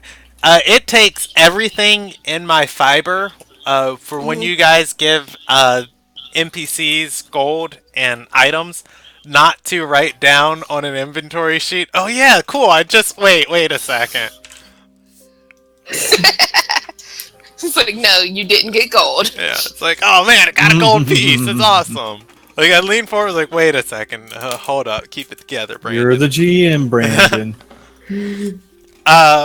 But yes, you head to the center of town?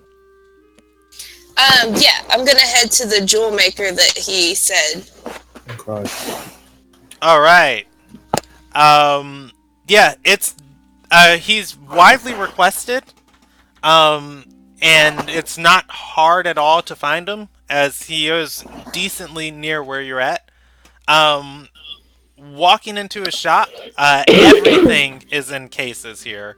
There aren't shelves. There are cases stacked on cases with glass tops on them, and they are locked.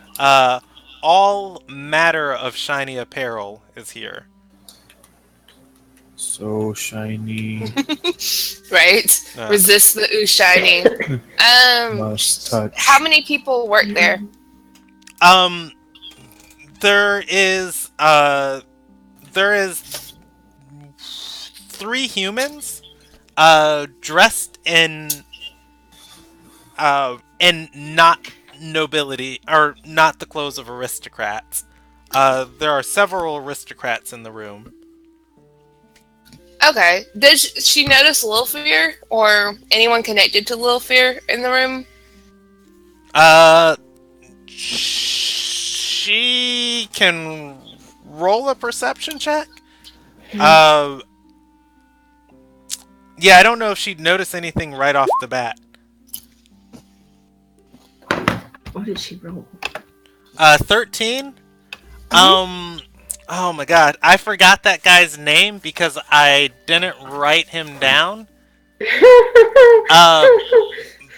I might have it on this first sheet though, but yeah, you would notice the guy who invited you guys to the ball from the first or second session that Lilfear was originally traveling with is in here inspecting one of the cases. Okay. Eva's gonna kind of walk up to him and say, "Hey, long time no see." Is his name Leslie McCreed? I have an arrow on that near the top of my sheet with no description underneath it. I That'll don't work. know. Yeah, I we're can gonna go go back and with dig through my notes if I need to. with Leslie. No, Leslie McCreed is from that's the lady that paid Dirge to Oh go yeah. kill Group 1. She's from Lowwater. Which he did allegedly.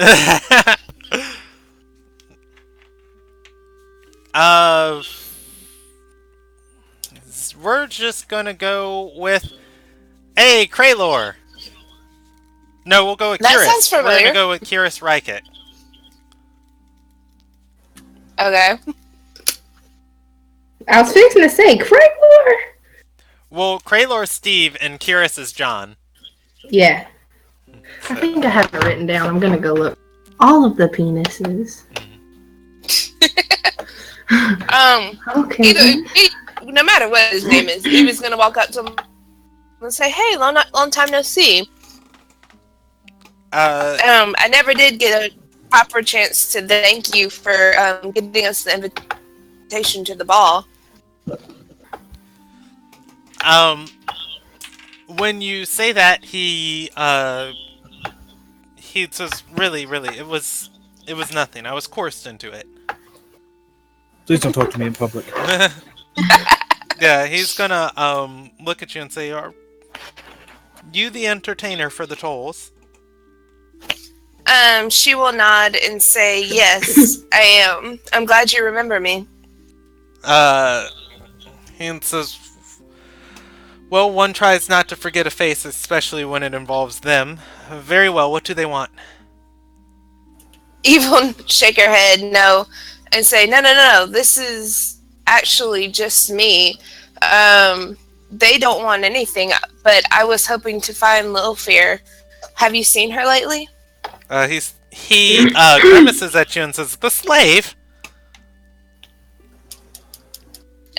Eve will nod and say, "Yes. It seems," and I'm gonna go ahead and roll deception on this, but it seems she owes me a favor, and I was hoping I could cash in on it.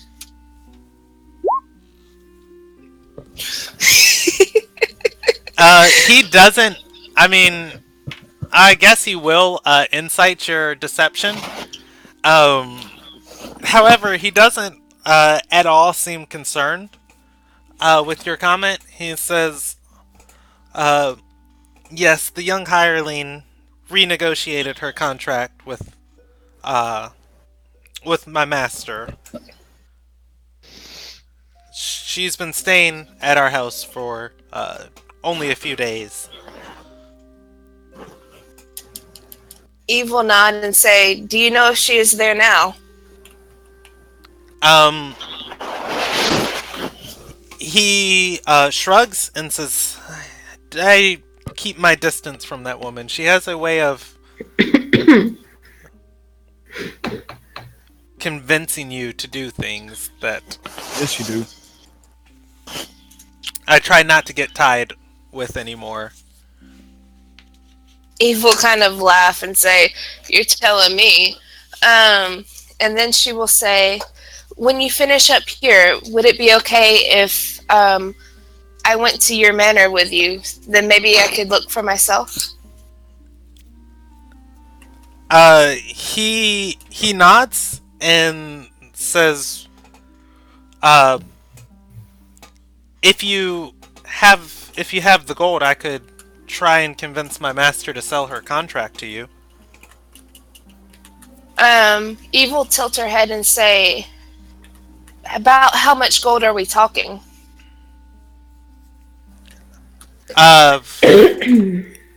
He says, "Well, her service contract came from Lord Madison, and was 300 gold for a servant like her, but I might be able to convince my master down to 150. He leans in and just says, "Just so you know what you're getting into, I think she's more trouble than she's worth." Eve will kind of smirk and say, "Oh, trust me, I've slowly been realizing that." And say, "If you could convince him to 150, I would take her off of your hands in a heartbeat, and then you wouldn't have to worry about her even being around anymore." He nods and extends his hand and says, "Well, we have an accord then. I will see what I can do." Eve will nod and thank him, and then say, "Where would you like to meet once you have discussed this with your master?" He says, "Well, come now. We need to talk to my entourage. I need a scribe to take this down before you depart." Eve will nod and say, "Oh yes, of course. Please excuse me. I am quite new to these kinds of dealings." All right. You guys. Leave the jewel crafters. Which is, I guess, is nameless, but Shed, man, he was there to give you guys some goods. But anyways, yeah, you guys step outside, still near the center of town. You get maybe a step outside the door before Kiris turns pale. Standing outside the door is Lilfear with her hands behind her back, waiting patiently. And she says, "Now, Kiris, you're not supposed to be telling people about my business and my affairs." The man nods and says, "Well, I don't like that my master buys whores in secret." She says, "Courtesan." The man turns and says, "She was looking for you." Lilfear turns to Eveline and smiles. Evelyn gives her a smile back and then goes to introduce herself to the woman. She will say, "My name is Elavine Delavan, and I was hoping we could help each other out."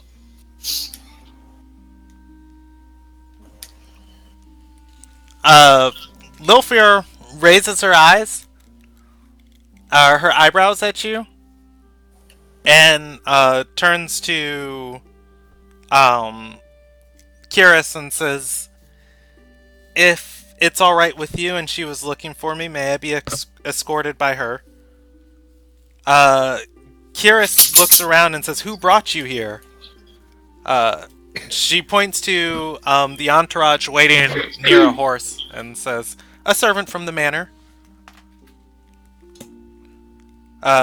He waves his hand and he looks back at Evelyn and says, "Our deal's still on the table. I'm going to see what I can do." She says, "Good luck." To which he shows a disgusted look at her as he walks by.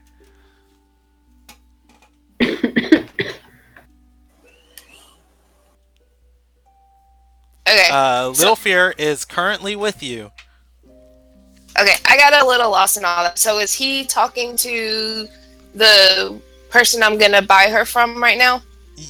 He is headed back home. He said he's still going to try and negotiate a deal for you. It is not his decision if he can sell her or not. Okay. She is currently in your care because it is illegal for her to walk around alone. Okay. Eve is gonna hug Lilfil first and say, "Thank God," and then she's gonna say, "Can we talk for a second?" She pouts at you and says, "You didn't show up earlier. We could have used you." Eve will kind of scratch the back of her head and say, "I thought since we had already talked that the time and date wasn't going to be a thing anymore. I'm sorry, I did not mean to stand you up. If I had known you would have still been there, I would have shown."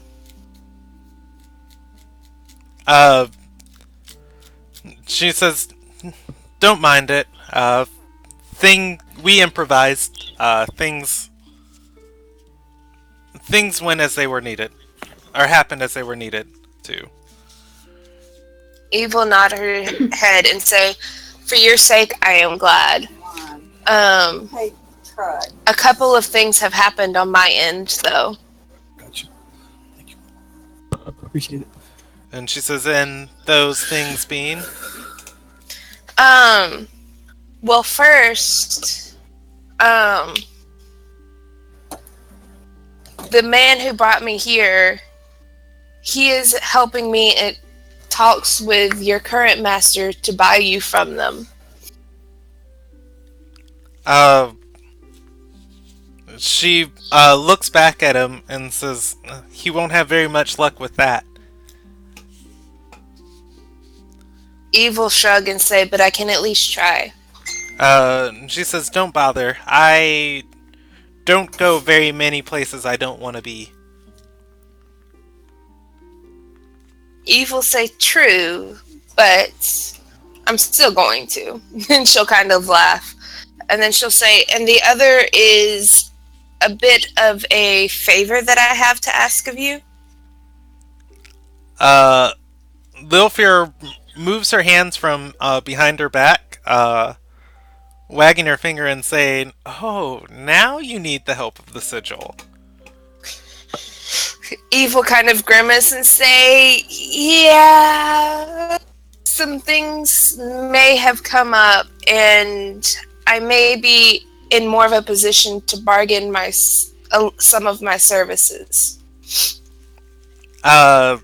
She's gonna say to that, you see, members get support.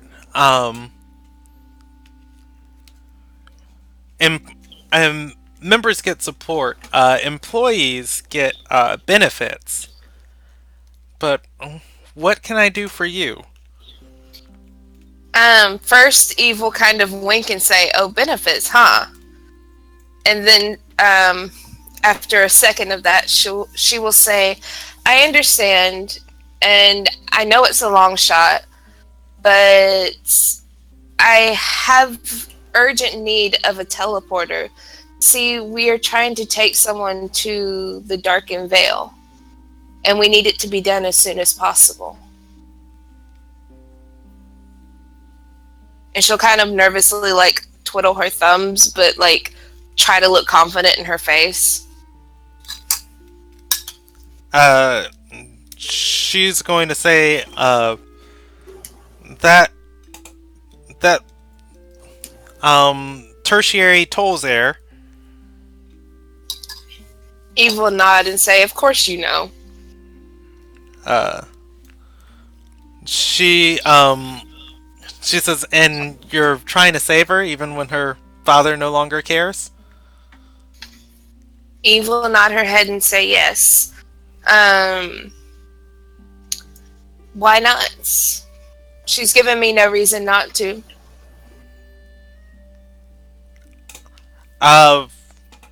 She says, "All right. There are no benefits as you don't work for me. And I won't do this as a favor. I'll do it as an exchange." For? She says, "One task, no questions asked." Eve will kind of bite her lip and look Lilfear in the eyes for a second, hesitating, and then sigh and say, "As you wish." She says, "Your mistress is an idiot and she's gonna get everybody killed. Break her and that snobby nobleman up, and your debt will be paid." Eve will nod and say, "To be honest, I feel like our current relationship is a little strained. I don't think she understands how the things I've been doing have only been helpful. But I will do my best. I might have to get close to her again first, so it might not be immediate." Sh She nods and says, "Well, whatever you do, I would just rather you do it, so the order doesn't come up from one of our agents, and then my hands will be tied in the situation." Eve will nod and say,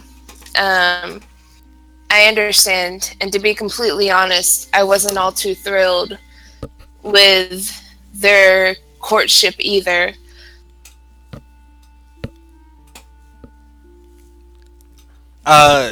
She says, "I will see what I can do.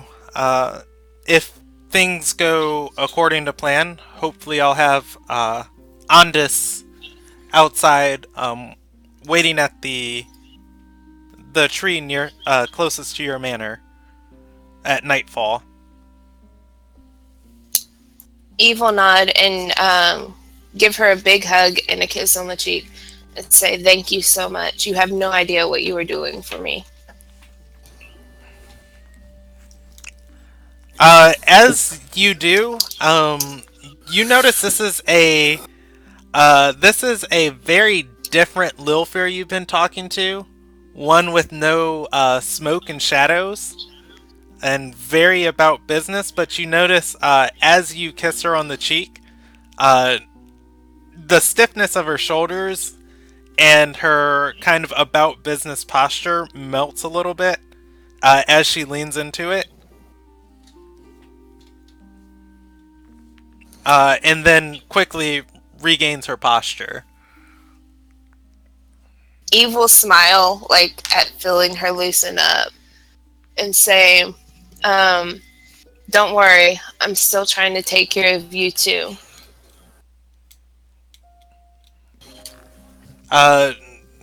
She says, "Don't mind, this is business." Eve will kind of smirk and say, I don't think anything between us is ever just business.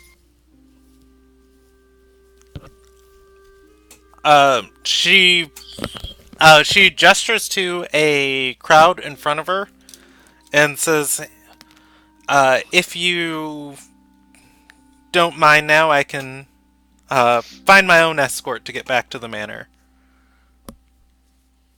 Eve will nod and say, and then once again say, as you wish, and then she will leave her. Alright, as you leave Lilfear, she begins to go talk to another random person on the street. Instantly laying on the charm, you can see her, leaning back the hand and oh, you, as she very quickly persuades them, and then they begin walking together. Eve will just kind of shake her head as she walks away. And slightly wonder if... Well, can she roll insight as to, like, why she was all business? You can. Ooh.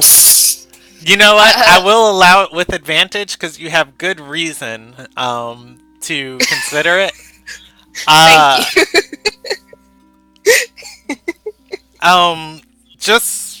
Just from what Evelyn witnessed with Makana interrogating her, that apparently Lilfear is a part of some secret organization.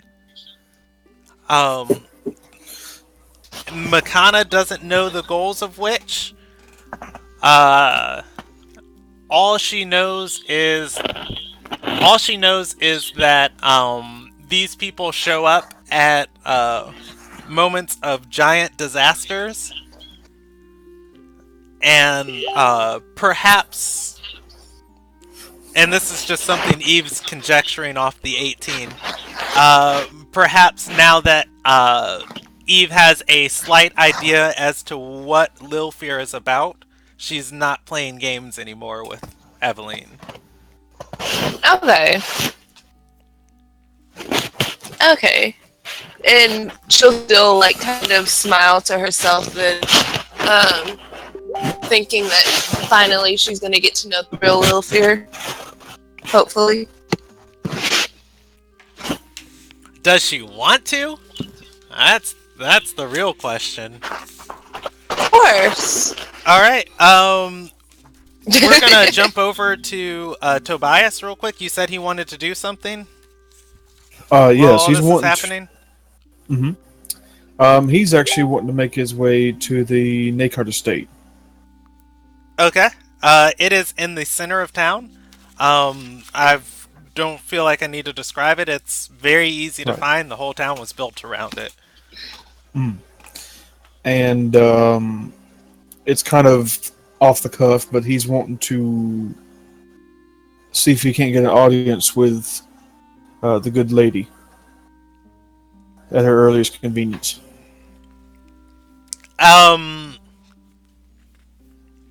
Just It's not possible.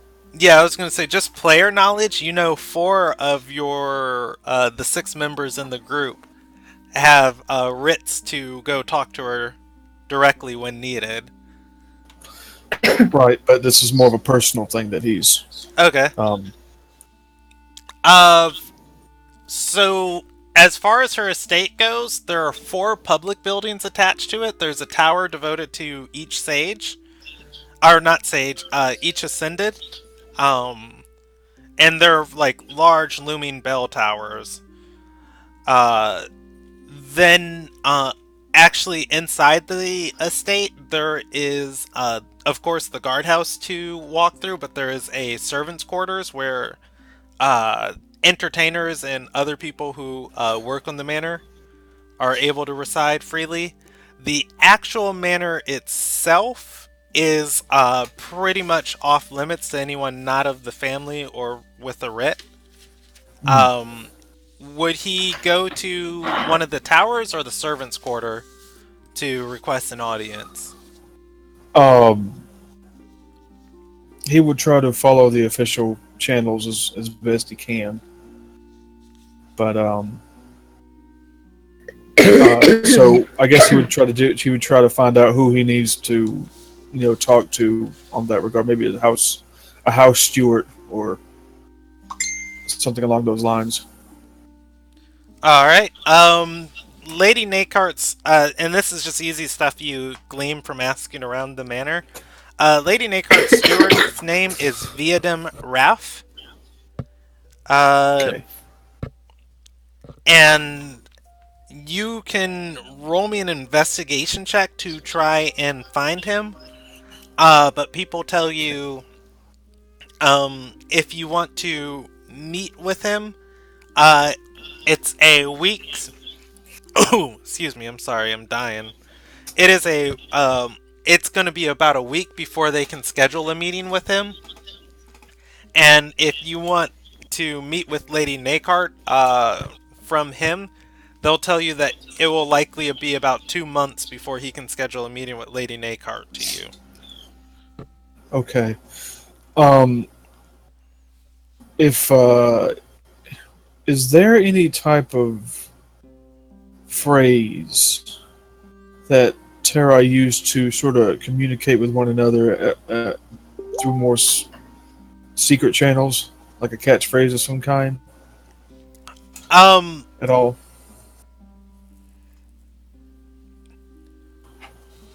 So there is there's not directly a phrase, but there is a there are things you can tip people off to. And it's kind of a gamble doing so. Right. But hold on, let me read real quick. I'm assuming that he knows that she's, or was it established that she was Terra? The party knows she's Terrai. It is not a public known thing. However, go ahead. Amadeus can easily roll a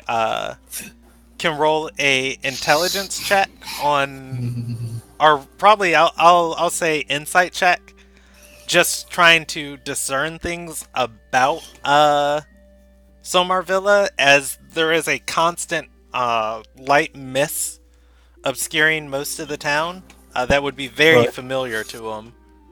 Okay. Well, Tobias can make that. Oh yeah, I'm sorry. As I do that to myself. Okay. Well, we'll see what happens. Yeah, and insight. Yeah, it feels familiar. This fog. Much like the one that's always around the Vale, but he hasn't been here for more than 2 days. It could also be a weather phenomenon. Well, I mean, and this was probably a mistake on my part. I was a lady of such high position as she is. I was guessing amongst the Terrai circles, maybe it was more commonly known than obviously non-Terrai circles that she might be one of them, but that may have been a false assumption on my part that he would know that, or have suspicions at the very least. Oh, he could definitely have suspicions. Well, that's mostly why he's here. Okay, yeah, he could easily have suspicions. He wouldn't be able to confirm it. Right. Especially, well, that's why he's trying to visit her. Yeah, especially anyone over, or rather his age. But yeah, there are things you can do to kind of tip off, as there are. The most popular thing is there are poems passed down through the ages, written by Elizabeth and her sister, who were the first Terrai to gain sentience. Those are kind of exchanged back and forth. The other thing would be there's a religion amongst the Terrai called the Eternal Eye. And the Eternal Eye is all about understanding the necessities of light and dark. Hmm. And most of the time, that's kind of like an introspective or reflective, Introspective. yeah, introspective religion amongst the Terrai. That says we probably don't have a god watching over us, but there is a common power that binds us together. Right. Well, the objective would be to sort of, I mean, if she's willing to receive other Terrai, which is also an assumption, but maybe cut down that 2 months waiting period to something maybe like a couple of hours. If, like I said, if she was even willing to receive other Terrai, or if Yeah. it was a priority for her. He can definitely make a gamble on it. Okay. Yeah, I think he would. He needs more context and allies, especially with them Chantry folk running around. Would he going like buck to wild. try and search for Viadim? Yes, he would. Alright, hit me with that investigation. Unless you know someplace he might be. Woo! Lord! Yeah. Yeah, so I guess easily I'm imagining that Tobias could ask to arrange the meeting with Viadim, and that as it would probably take a few hours for the Right. servant to get the contact back to him. As he's waiting and the servant leaves, rather than turning to the manor, the servant instead turns to the right, and Tobias would say, "Hey, that's pretty weird." Follows him, and the servant heads to the guard barracks. There, he notices the servant talking to a man, followed by an entourage of other servants.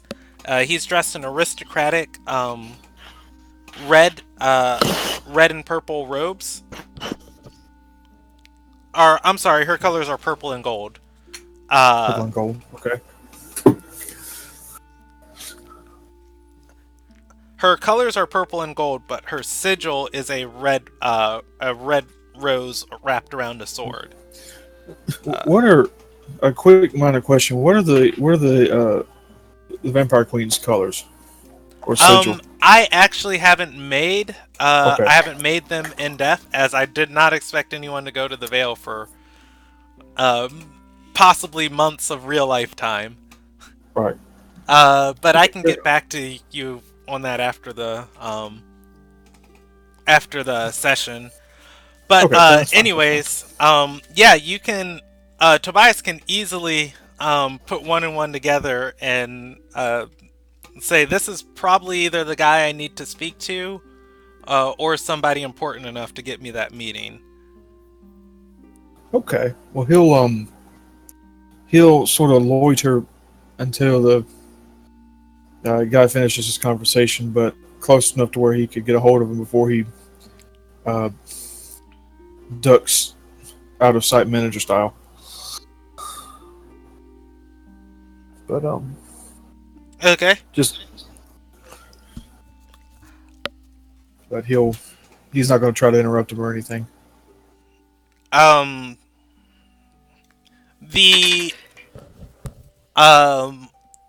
The man speaking, or rather, once you head up to him before he gets done leaving, you notice he's standing in front of a cell. There are 4 children in it, and the cell is lavishly decorated. Okay. Where you'd expect open space in the center of the cell, there is a table on it with food and toys. He has a ledger in his hand, and he turns to leave, where I imagine he'd bump into Tobias. Okay, and these are the. I'm assuming these are the Terra children. Eve did mention Terrai children. She did not say what was done with them. Well, I mean, out of character. Oh yeah, Is out of character. okay. They. Yeah, he would just speak. He would just say those are. Yeah. No, that's just me. Yeah. But yeah, he's gonna kind of non-aggressively assert himself behind him so that he can't not miss him when he leaves the room. And but he's gonna take an interest in the four young Terrai.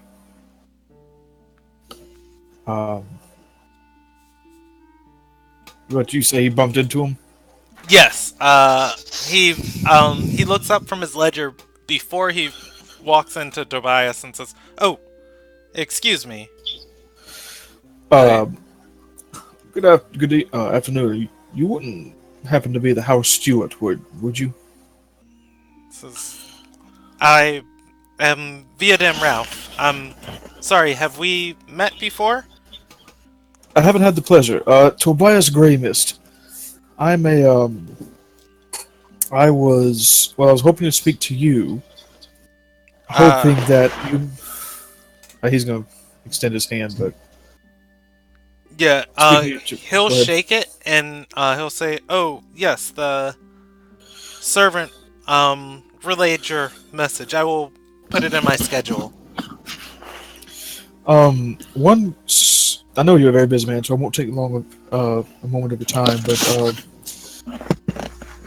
well, what Brandon player DM? What would be one of the phrases that he would use to kind of get the point across to him that what he actually was?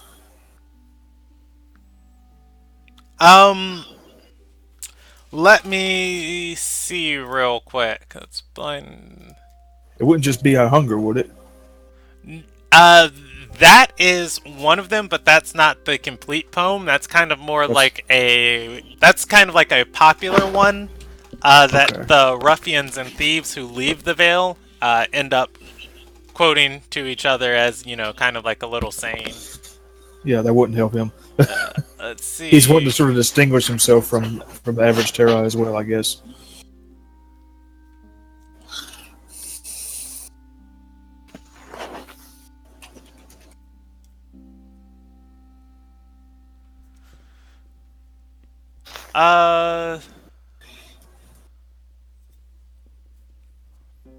I would say something about quoting the purpose of the Eternal Eye would be a pretty good tip off, as maybe something near like an eye that only sees darkness fades away, or Okay. He'll kind of step a little bit closer and just sort of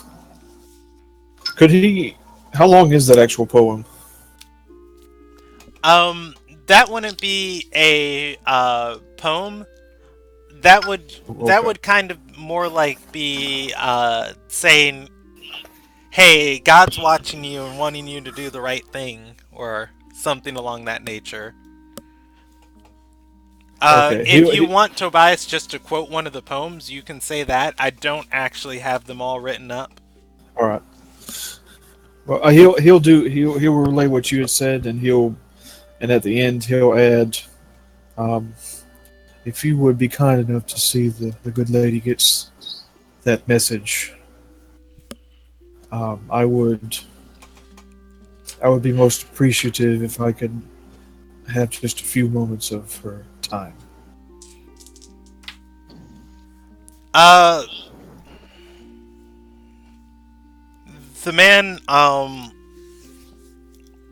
The man looks through his ledger and says, he whispers back to you and says, "You've come from the Vale." Um, he says I come from the right hand of the queen. He turns and looks back at the cell and says, I'm trying to transport these children there. Is that a task you can help me out with? I feel that's something that will very shortly be arranged. He says, I have the funding to get them to the desert. Uh, However, the trek across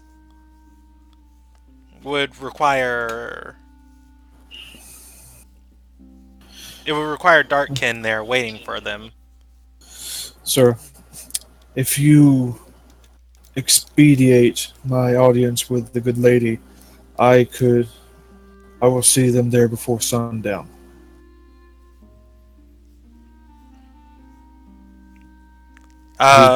He's counting on Evelyn after actually having got that teleportation lined up. That's a heck of a gamble, man. But he's assuming competence. We'll see if that bites him in the ass later. Yeah. I mean, here's your vote of confidence for Evelyn. She got out of Dagger Gully without getting killed, so that says a lot. Right. Most people just stay there and kill each other until they die. Right. Well, she seemed to, be pretty sure about what she was talking about. So, he's gonna be like, the man, Viadem, like, he looks surprised and says, "Surely you can't. A day. I've arranged ships and we have supplies for all of them for the month's travel there. Won't be needed." He looks down on his list and he says, "Oh, it seems that I might have misplaced the information necessary for this meeting." He scratches it off and says, "I shall rearrange the lady's schedule if you'll come with me." Absolutely. And he'll look to the children and he'll sort of say to them, I hope you're ready for an adventure. Alrighty. So, you're led into the main part of the estates. The first thing you notice is that no light gets in here past the first few hallways. Everything is lit by torches. There are many corridors which, if somebody did not know where they were going, easily could get lost and wither away in here. Viadem leads you through several staircases and several corridors until finally you've been wound back and forth through the estate so much that you're not really quite certain where you're at. And he brings you to a room and then says, "I will need anything metal you have, any weapons." It is standard procedure. The lady fears for her safety. He will. He has his wizard staff, but other than that, all he really has is his tomes, which are underneath his robes. Okay. What's his mask made out of? And does he have any like belt buckles or anything like that? His staff is made from. It doesn't have reflective surfaces aside from the ruby that's on top, but it's wood and it's got like iron bands on it that kind of hold the ruby in place, almost like a clutching hand, but they're not reflective. They're more like burnished. Oh no, I was saying, what was iron. his mask made out of? There's a picture of it. It's not reflective, but it's like steel. But I mean, like I said, it's not polished or anything like that. There's Yeah. a picture of it on his character sheet. Oh, okay. Hold on. I'm opening it.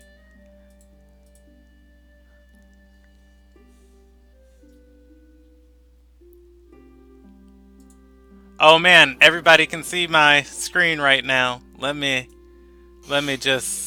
All those dicks everywhere. I think this is the first session the wieners actually make it into the broadcast. Such a They've good been one. mentioned before. Such a good one. Yeah. It's finally broken Yeah, through. he would ask for your mask and say it is standard. He's gonna be very hesitant about that. He's like, "This mask is also for my safety, sir." He says I, you can be assured, while you're in the room with Lady Nakart, no harm will come to you. She whooped your ass. Yeah, unless your name's Makana and you roll a 1 on a charisma check. well, I sincerely hope I'm not going to have to be making those, but he's going to somewhat hesitantly remove the mask and hand it to him. He takes your staff and mask and you in the face hands and it starts to crying because of how some ugly you servants and say, and he says, "We will return them to you." And he tells the servants, "Give us privacy for now." And he opens the door and walks into the room. In this room, there is a single chair. In it sits a woman in a long, flowing purple dress. She has midnight black hair, and she is wearing a small pair of glasses, and she is reading a book that looks handwritten, and has a stack of maybe 15 more of these next to her. Sitting on top of it is a very lavishly decorated book that looks much fresher than all of them. I gave you there's a picture of what he looks like without his mask in your Facebook message. Okay, if you wanted to I'm see. opening that on another screen. She says, "Viadim, who is this? This is not what we scheduled for now." Viadim says, "Lady Nakart, please hear him out. He's offered to help me with the children that you ordered me to transport." And she says, "That was your task." And he says, "Yes, ma'am. I understand." She closes the book and says, "Although my meditation is already interrupted, what is it that is so important that brought you up here?" Viadim bows and stands in front of the door. Well, Tobias will take a knee and he's kind of pull the robes back from his head, and he'll say, "I apologize for interrupting your meditation, my lady, but I make it a point to meet with my fellow Terrai whenever I'm in an area. There's so few of us in places of power that I feel it's our duty to be aware of one another when we can." She scowls and looks to Viadim and says, "Viadim, leave us." He bows and walks out the room. And she says, "And who says I'm Terrai?"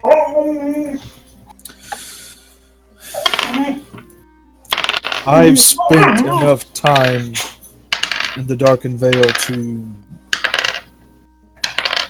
get a sense of when my fellows are in the area, especially ones of particular note. What's that bouncing noise? Sounds like someone's rolling. Anyway, I don't know for sure, but I have my suspicions. And I felt particularly inclined to confirm them while I was in the area.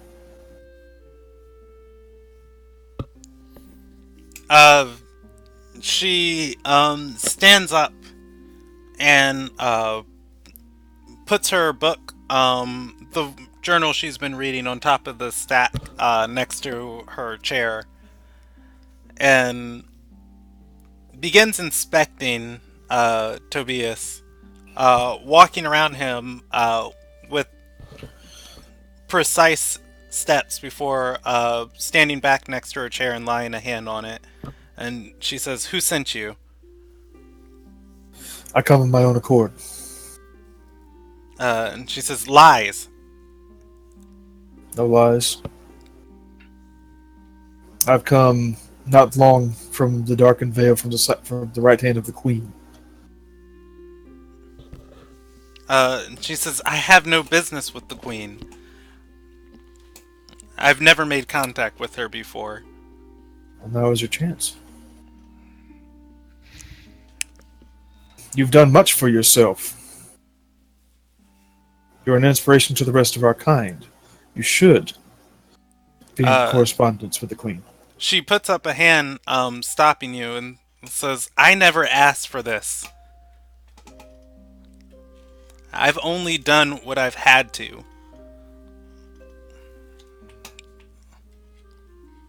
And yet, you've come this far of your own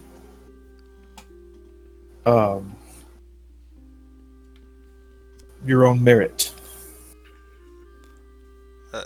She says, "I've come this far because I haven't been foolish enough to walk into one of their traps."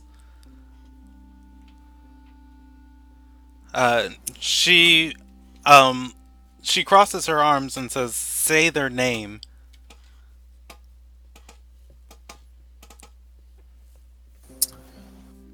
DM to player, I'm not 100% sure what she's asking. Tobias wouldn't know. He's going to say, if you're asking who sent me, again I say, I come here of my own volition. Because we have to look after our own. No one else is going to. And here is random storylines that you guys are going to pick up that you were never supposed to. She's going to ask you, and so the Fang, you know nothing of them? I'm assuming he doesn't. They are a strictly Sea Owl faction. If Tobias has spent most of his life in Galkin, he probably would never have heard of them. That is a term I am not familiar with.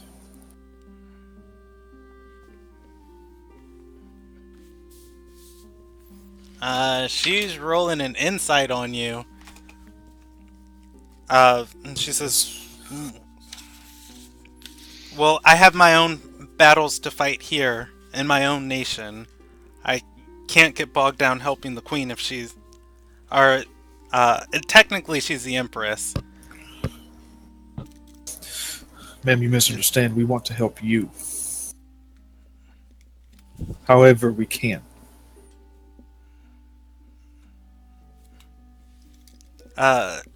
She says, "And what aid do you have to offer me?" I can start by seeing those children to the darkened veil. and I can have them there before the sun sets. Today. And she says, and that's it. That's a start. And she says, well, you don't need a meeting with me to do that. Very well, take care of it.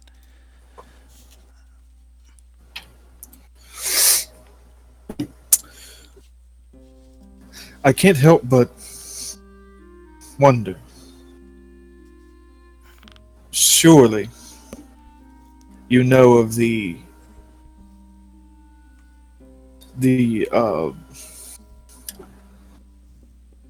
ridiculousness of these the mess that the Chantry of Discipline have gotten themselves into.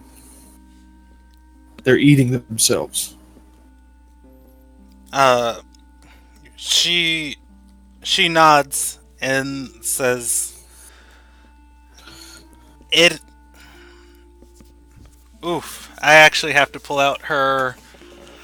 She has a whole sheet of likes, dislikes, and who she's afraid of and who she's not afraid of, because she is on a very tight rope.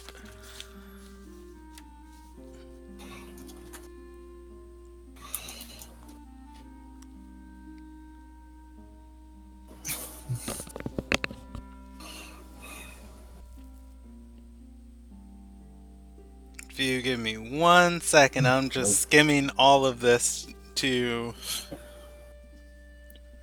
make sure I'm not skipping anything or messing up any of her storylines.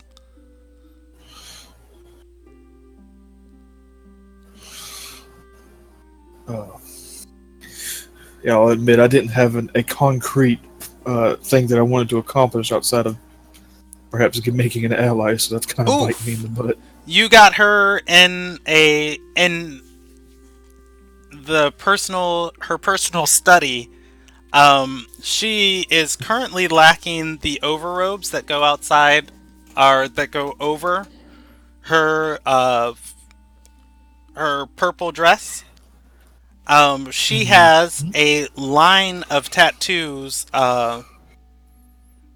running up her right leg, all the way across the bicep part of her forearm, or her right arm.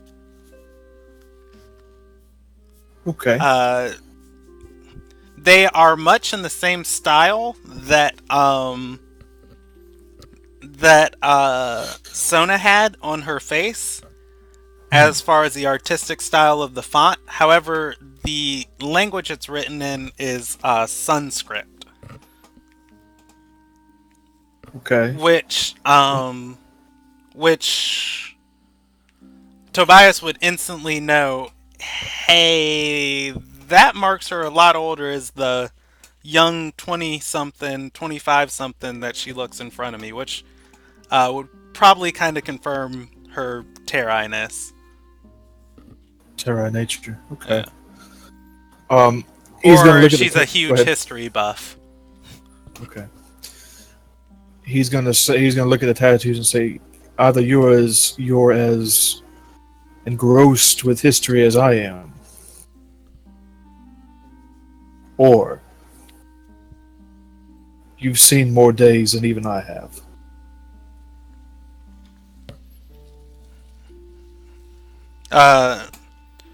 And she says,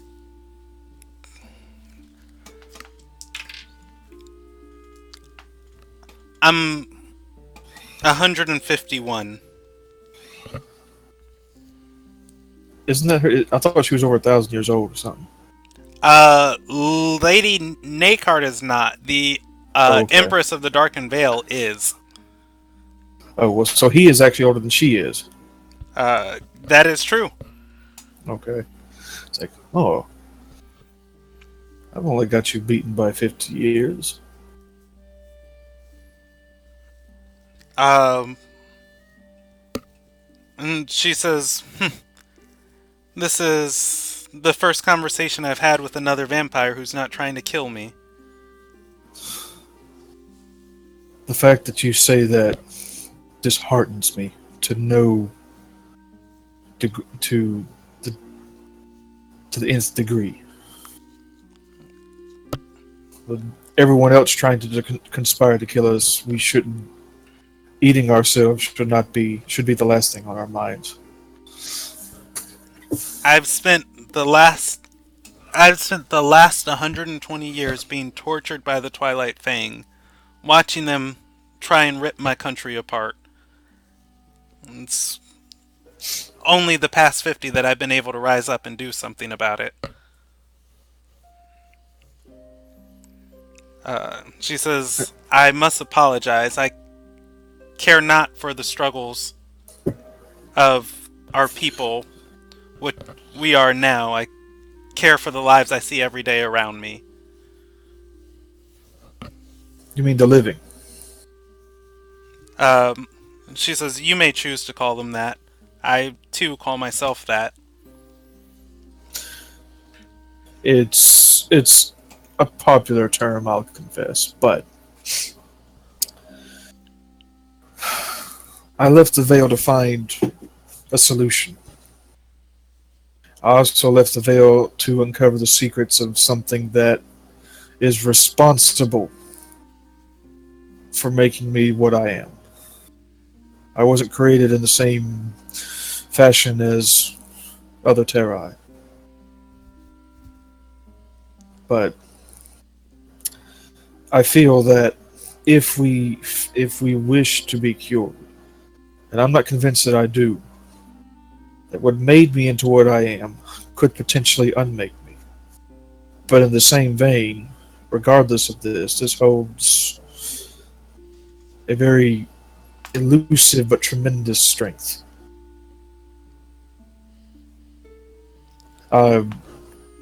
You've been fighting this fight on your own, and I can't express how much respect I have for you for what you've accomplished. But I feel that now that we've met, that you don't necessarily need to fight on your own any longer. You may not. It's not so much that we, with all due respect, we need your help. We want to help you. She nods and says, I believe the Four sent you. There's no other explanation for how much I've struggled. Only that there's salvation at the end of this tunnel. I hold little faith in the Four as you do, but seeing as they're the ones trying, or one of them at least, would rather have us dead. But well, she says, yes, but the goddess Soyesa would also hunt those who hunt me. She says, you don't. I'm guessing you haven't been in Ardor very long. it's a dangerous prospect. She says, Terrai, we don't last very long here. No, we don't. Unless they're exceptional. And he'll say with kind of a smart, was smirking at her a little bit. She regains some of her composure, and she says, well, you want my friendship, you want my alliance, you have it. I'm grateful to you. What little aid I myself can offer, you need only ask it of me.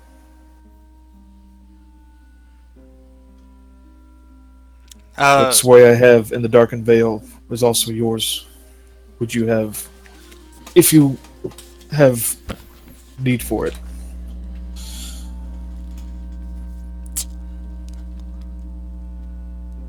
I gotta look up one more faction, and this is probably only there's probably only about three.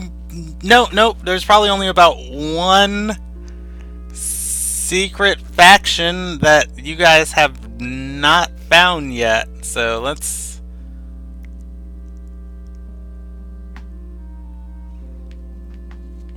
Dork's the leader of it. I'm just gonna go ahead and I'll just go ahead and be the leader of it. So I'm level 20 now, right? What, of the Twilight Fang?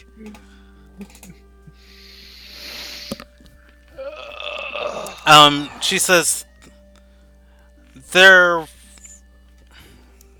are a group of vampires here on this continent that I could understand why somebody would want to be what we are. They consider it a gift, and they take pleasure in torturing and killing the humans here and the other mortals. If you spend any time in this country, I'm sure you will encounter them. If you find a man by the name of Draylin Madison, stay out of his path. Medicine, you say? She nods and says, I gotta see when he...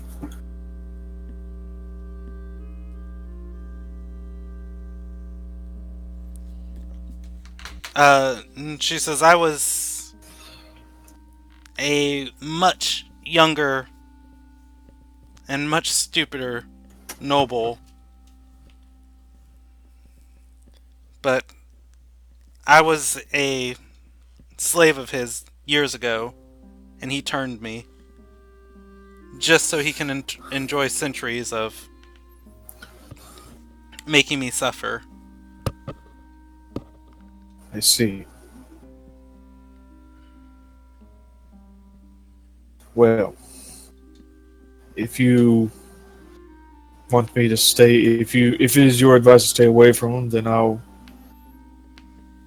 acquiesce to your wishes. However, this it is difficult for me to sit by and have members of our own kind validate many of the stigmas that surround our people. That being said, I myself am not of any particular... I have little strength of my own. She nods and says, I could, in the many years I've learned much. In a fight I could take him, perhaps even kill him. But the fact remains that the rest of the Twilight Fang is still out there. Instead, in the past years, I've taken into instead working to undermine their plans and work against them. We could use these Ember Hearts against them.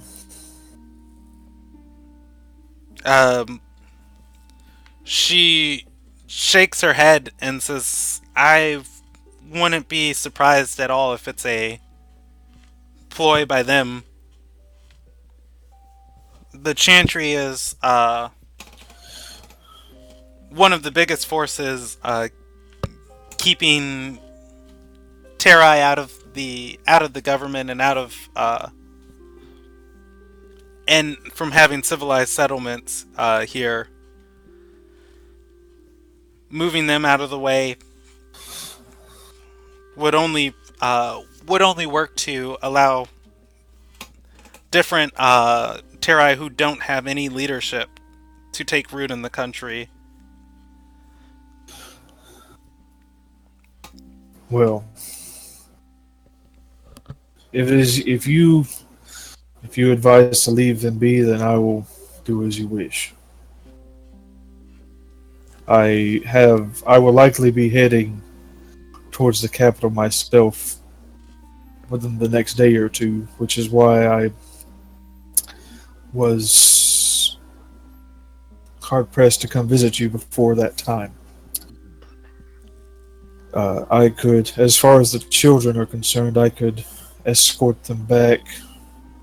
Uh, I had a recent, I met a recent group of individuals who have one of their own has been turned recently as well. One of the tolls, I believe, and she's been feeding off. She's been feeding off a warlock for some time. Uh, Uh, Lady Nakar raises her hand to her mouth and says, "Mm, they didn't tell me that much about her. They no, told me she was missing, and she was a dear friend of mine." she bears many of the same uh, similar tattoos to what you bear. Uh, She's sh- very young. uh, Lady Nakar thinks for a moment and then curses and says, "She was the first person I started talking to on a regular basis in 10 years. And they found her and they turned her." She says, "I have no doubt this was the Fang." Why? I mean, why would they? What advantage would this give them? Is it simply out of spite?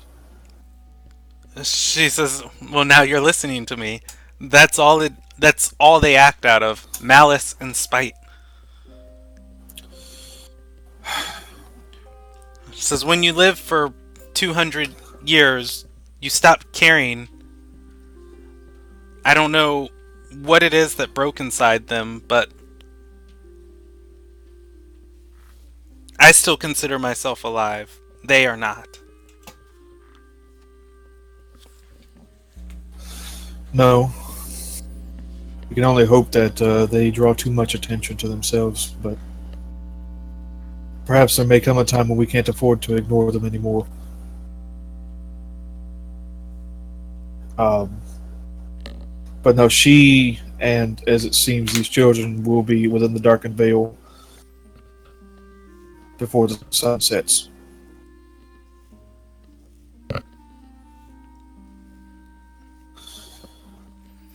That is, if one of my companions' confidence holds true.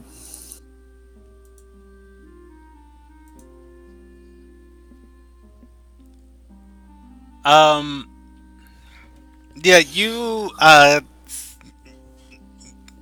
words, hit her, but they seem to, hit against a brick wall as she seems still in thought about, what you informed her of Sona. She seems very angry about it. Almost to the point where she's distracted in the conversation. Are there any chairs nearby where he's Uh, standing? Only the one that she's standing at. You can do a Dang it. perception check if you'd like, or I can tell you what you see with your passive perception in the room. His 5 strength's kicking in and he's getting tired. So he may just have a seat on the ground then. And he doesn't have a staff either, so he's getting kind of tired.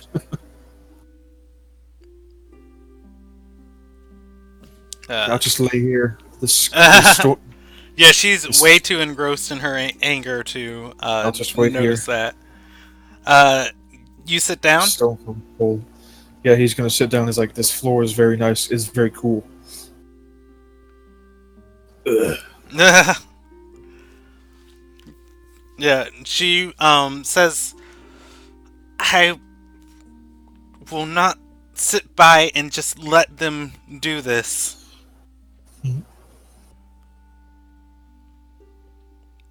She says, they've hunted me for all these years. It's time we hunt them. I'm listening. She says, Draylin is most likely as powerful as I am. He's a tad bit older than me, but nonetheless, she'll look at you sitting down and say, don't think you can rightly just kill him. Oh no. However, if you can find out what he's up to in the capital, I can increase my efforts tenfold against him. As you wish.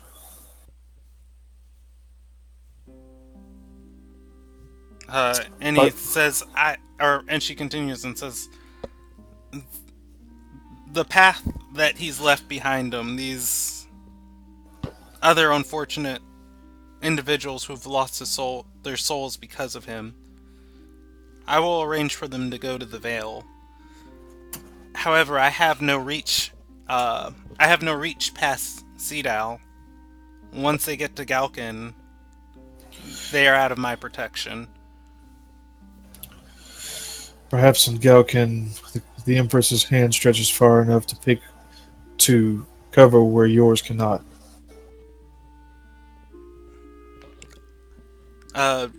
She nods and says, we will most definitely be in contact.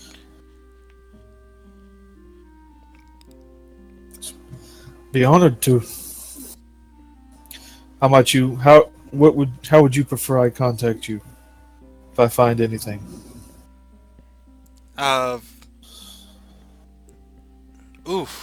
Would she have any parchment here? She would walk by you and knock on the door. Immediately it opens. The hallway is filled with servants, with Viadim standing closest. She says, Viadim, give me some of your sheets off of your ledger. He opens it and removes 5 sheets of parchment. I stand. And she walks over and hands it to you, and says, "If you need me, my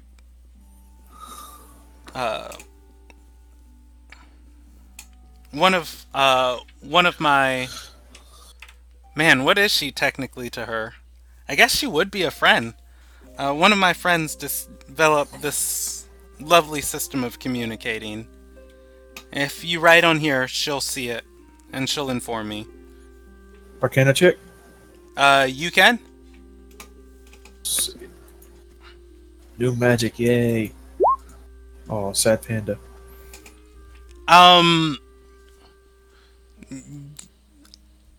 This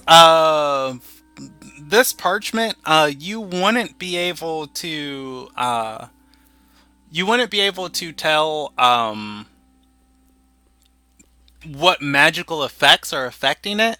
However, upon putting it in your hand, though, immediately, and this is just because of your background, you are able to distinctly tell that it is not tanned from normal animal skin. This carries the weird empowering that the animals of the Vale get just from how the land. And I don't know if I'm pretty sure I wrote this in the wiki, but this is just a player thing. Okay. The livestock in the Darkened Vale is exceptionally OP. Where a bear would be like a CR1, I think, in the normal player's handbook. The same bear just allowed to roam free in the Darkened Vale, just from the way the land yields energy, would instead become like a CR4. Oof. And that's particularly just the wildlife. which is one of the reasons aggressive wildlife from the Darken Vale is a tradable good they do there. Livestock trading is herding animals and taking them to the clutch is a very profitable market. But yeah, you would Indeed. just notice that instantly that, ooh, wait, this is some type of familiar animal skin, but you wouldn't be able to tell any magical effects from it. Okay. Would it be some? Would it be a effect he'd be able to replicate on parchment that was not from these animals, if he needed Uh, to? you don't know. It would take Okay. some researching whatever spell is affecting it. Well, he would. That's sort of his thing. So yeah, he would definitely be looking into that at some point. Um, but he'll. You said 5 sheets. 5 sheets. 5 sheets. I'm gonna write those down. Um, where can I write it down? I'm gonna put it down as 5 sheets of. Um. And in other revelations, you guys just discovered there's an NSA. Which is why I've been telling you guys every NPC who writes on parchment and who writes on papyrus. Well, he'll take the parchment and tuck it into his robes, and he will. Oof, I'm sorry, this RP has taken 40 minutes. I apologize, other players, I didn't even notice. Has it taken that long? I think you stepped in here at about 10 o'clock Damn. or My so. bad. No, you're good. I mean, it's all good stuff about the story coming out. I was gonna say I wouldn't be opposed to wrapping up after this one finished anyway. Okay. Do you guys want to, or rather, does Tobias want to do anything else here? He'll. I mean, if she has nothing else that she wants to address, he will. He'll say that he'll be in contact, and he'll ask permission to, or he'll tell them that the. He'll just say teleportation will likely be occurring at the Toll Estate this evening. And that if she would need to have the children there as soon as possible to get them back to the Vale. All right. She nods and turns to Viadem and says, "Very well, make it happen." He says, "As always, lady." And our Lady Nakart. And she nods to you. Sure, lady. Yeah, whatever, lady. She nods and moves back to her chair, picking up the journal on top of it. Or rather, the journal on top of the stack that she was reading through. Well, he'll see his way out. He's like, my staff, please. Yes, once you're out in the hallway, you're given back your things. Oh, thank God.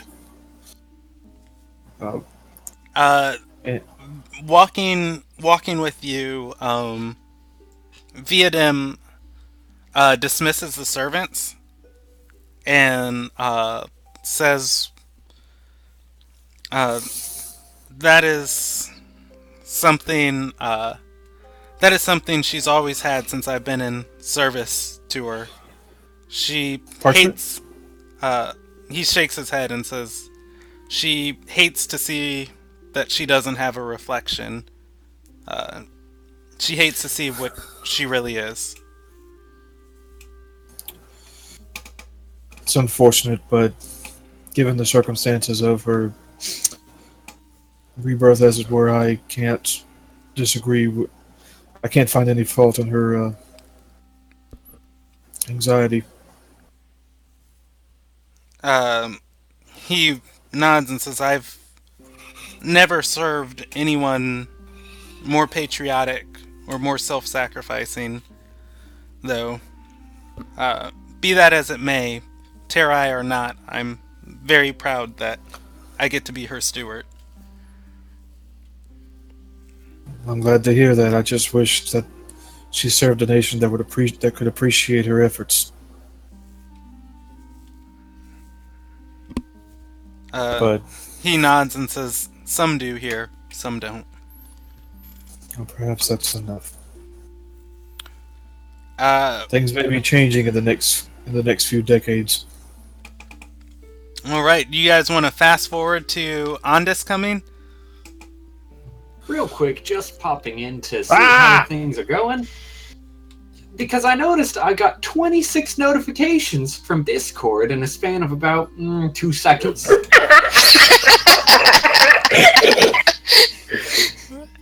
And not to toot my own horn, but I am an admin. I was wondering if I just needed to kick this and that Bob person. No, that's one of the players. That's Tim. That's Torque.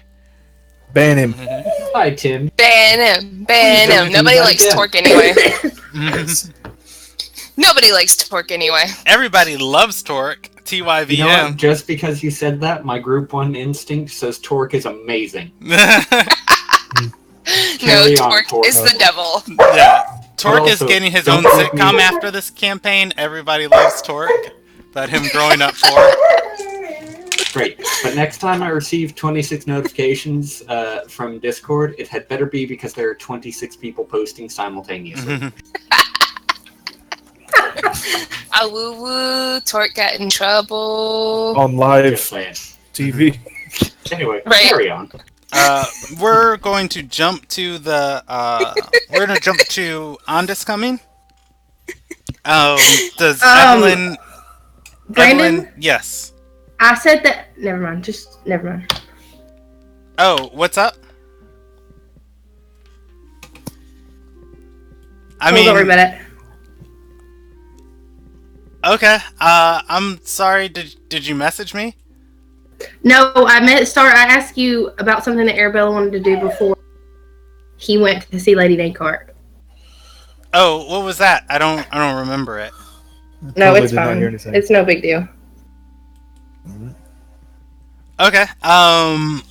Does Evelyn inform Sona and everybody else of the plan?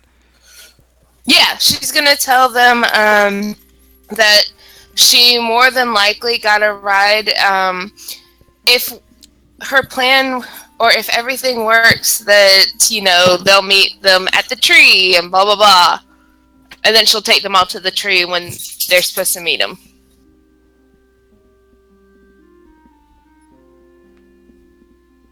All right. So it is freezing outside, near nightfall. In other words, perfect. Yeah. As true to his word, though, or rather, before nightfall hits, there is an entourage of Lady Descartes' servants, her bannermen in specific. Viadem is not amongst them. They escort the children to the manor, and they look very confused as they approach the party waiting outside and says, we were instructed to leave these children in your care. Eve will smile really big when she sees the children and be like, "My babies!" Are we gonna say that Tobias followed him back? I'm assuming so. Oh yeah, Tobias Okay. would probably be in that entourage. And this elderly old haggard man. Yeah, So- we'll do. Let me tell you something. But yeah, they leave the children with you, still very confused by the order, and then turn and march away from the estate. True to his word, at nightfall, a few minutes afterwards, appearing at the appearing. Oh wait, there's no teleportation table this edition. Yeah, you just do it. Just do it, yeah. Appearing at the tree, along with one other member of the Silver Sigil, two men in red and silver robes, apparate seemingly out of thin air. They look at the party and says, "All right, we are taking one to the Darkened Vale." 4. I'm gonna have to actually look at teleport this edition because I have to see if they can take 4. An evil butt in and say, and if it isn't too much trouble, I would like to go with them, and then perhaps you bring me back just so I can know they got there safely. I would advise against that. There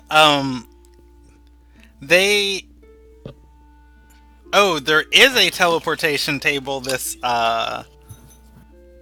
edition. Say again, this edition, what? There is a teleportation table this edition. So I was about to say. Yeah, I'm checking the results real quick. And Eve would ask, like, why not? I'm sorry, you repeat that? You cut out. She's asking you, like, why not? Like, why shouldn't she go? Because you are not Terrai. And there are a great many individuals who may be very unhappy to see someone not Terrai in the only Terrai city in existence. I just think that you would be putting yourself at very great risk doing so. Eve would say, but I would only be there for a second. Literally there and back. It doesn't matter. That being said, we don't know what effect the magics would have on you, being non-Terrai either. Eve will nod and say, I guess you're right. I'm still worried about all of them. They're going to the one place in this world where they will be truly safe. Eve will nod. Sona's going with them as well. Eve will nod and say, I will take your word for it. I just really hope everything turns out okay. And, like, be obviously, like, nervous and worried, but hopeful too.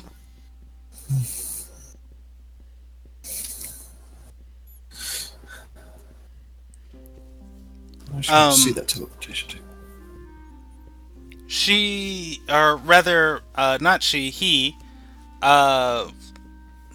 says, and we're dropping them off just inside the Darkened Vale? Nowhere in specific? If you could, would Tobias know a specific spot that perhaps may even be set aside for newly arrived Terrai into the Darkened Vale, like a waypoint or something that where they will be? The most would come through Darkened Port, as it's kind of like the trading hub. North of Darkened Vale, it's a port city that has ports to the Clutch, and anyone trying to get to the Vale kind of has to go through that land if they're coming from the north. So most of the time, people straggling towards there would be from Darkened Port, the most brave people who are willing to walk through Heimsdale would come from Fort Dalewatch. That is also where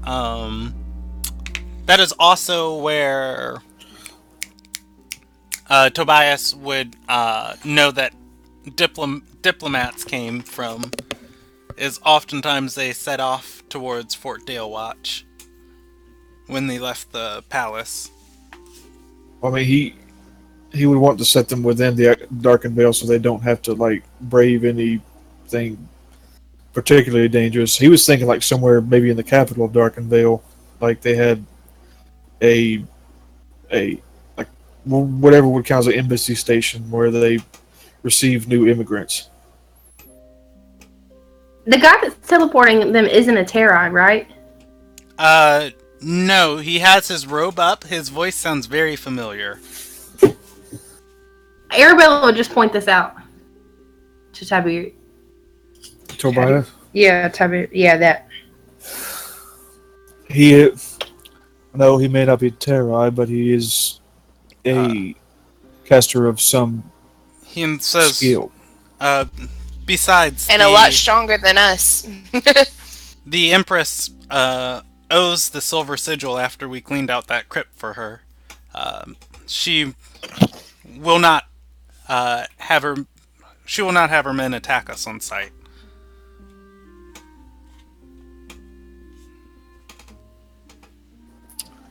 But yeah, like I guess a refugee center is where he would.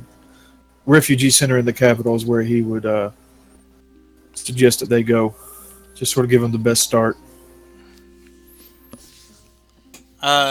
He says, and actually, I'm going to roll him a history check at looking at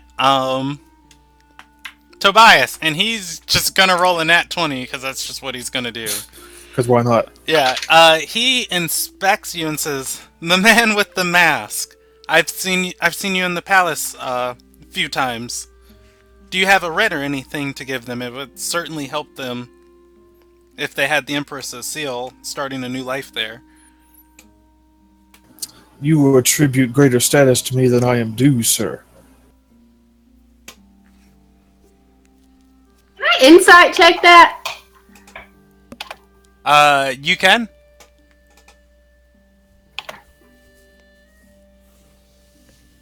Sorry, I have to open my character sheet back up. I had closed it. That's a 23. 23. This guy has definitely noticed Tobias before, and Tobias does not. The look on his face, he has no face. The mask from his. Yes, I have a mask on. Yeah, from his body language, you don't feel like Tobias has anything to do with this guy. Under heavy robes, his body language shows through. One and one together, perhaps this faction is more well connected than originally thought.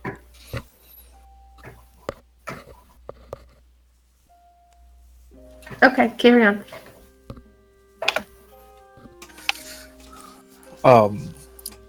As I mentioned, I've only passed through a few occasions, but from what I've heard, this particular area is where they might receive the best leg up for the start of their new life.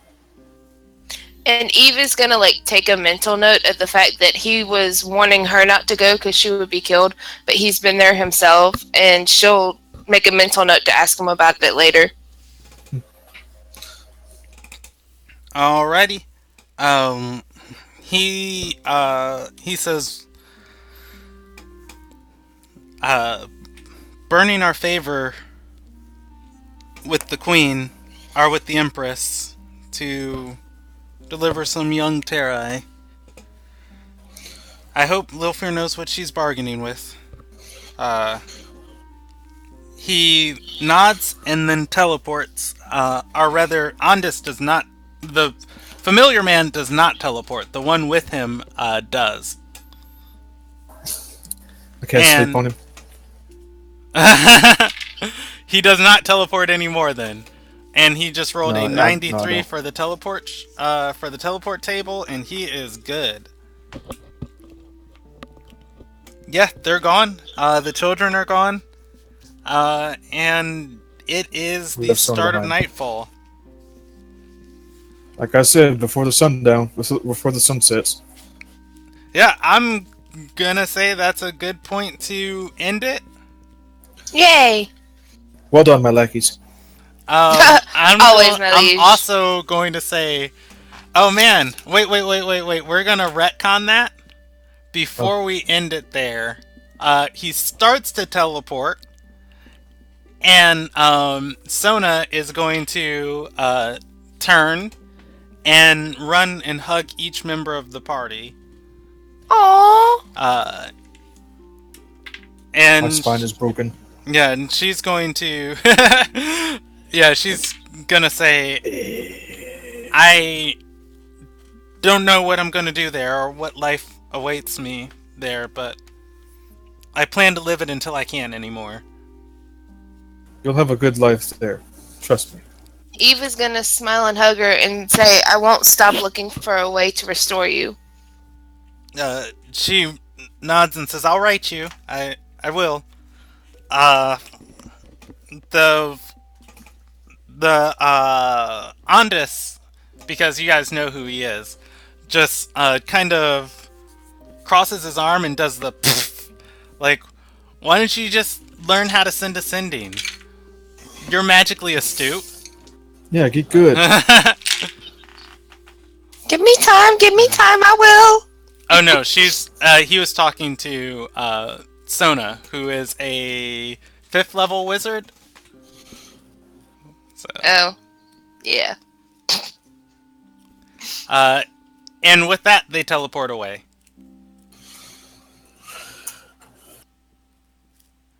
Tobias is gonna like click his staff against the cobblestones twice. It's like, well, that's done. Ugh. All right. He's gonna. Arabella's gonna say that she is going to meet Torque to leave the city. Hopefully she catches him before he leaves. Torque's still going to be waiting on Makana as they're leaving at nightfall, so... Or rather, in the middle of night. Mm-hmm. Because that's a half a day from when they decided. But yeah, that's going to put group 3. Is everybody leaving too? Yeah. Alright, that's going to put group 3 in the capital on the 31st. And that's where we'll pick up. I guess I'll just roll your guys' travel now. Tobias is like, so tired. Right. Can Sleep on the way? Yeah, you guys can take a carriage, by the way. You have 1 luxury carriage available, 1 normal carriage, and 1 cargo carriage. Just things that the estate owns. Carriage. I'm assuming you guys all take the luxury carriage. It fits 4. Please. Alright, Well, no, because if you're going with Torque and Makana, that'd be 5 people. Yeah, well, Torque and Makana have horses. Or at least Makana does. It fits, I misspoke. It fits 2 plus 1 dirge. But yeah. Good session. Alright, My sleeps. I got you guys scheduled for... Your next date is... Oof, the 12th. It's so far away. Yeah, the 12th. If there are opportunities for you guys to play with Group 2 on the 10th, as they will, they're starting on the 30th and moving into the 31st. So I will give you guys the same proposal that they had that you can sit in on their session. I will also say you guys can sit in on Group 1 session.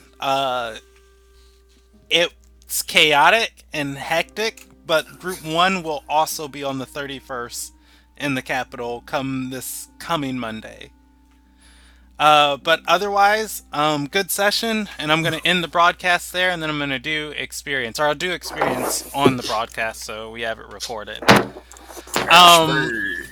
You guys... I love it. You guys completed Sona's quest.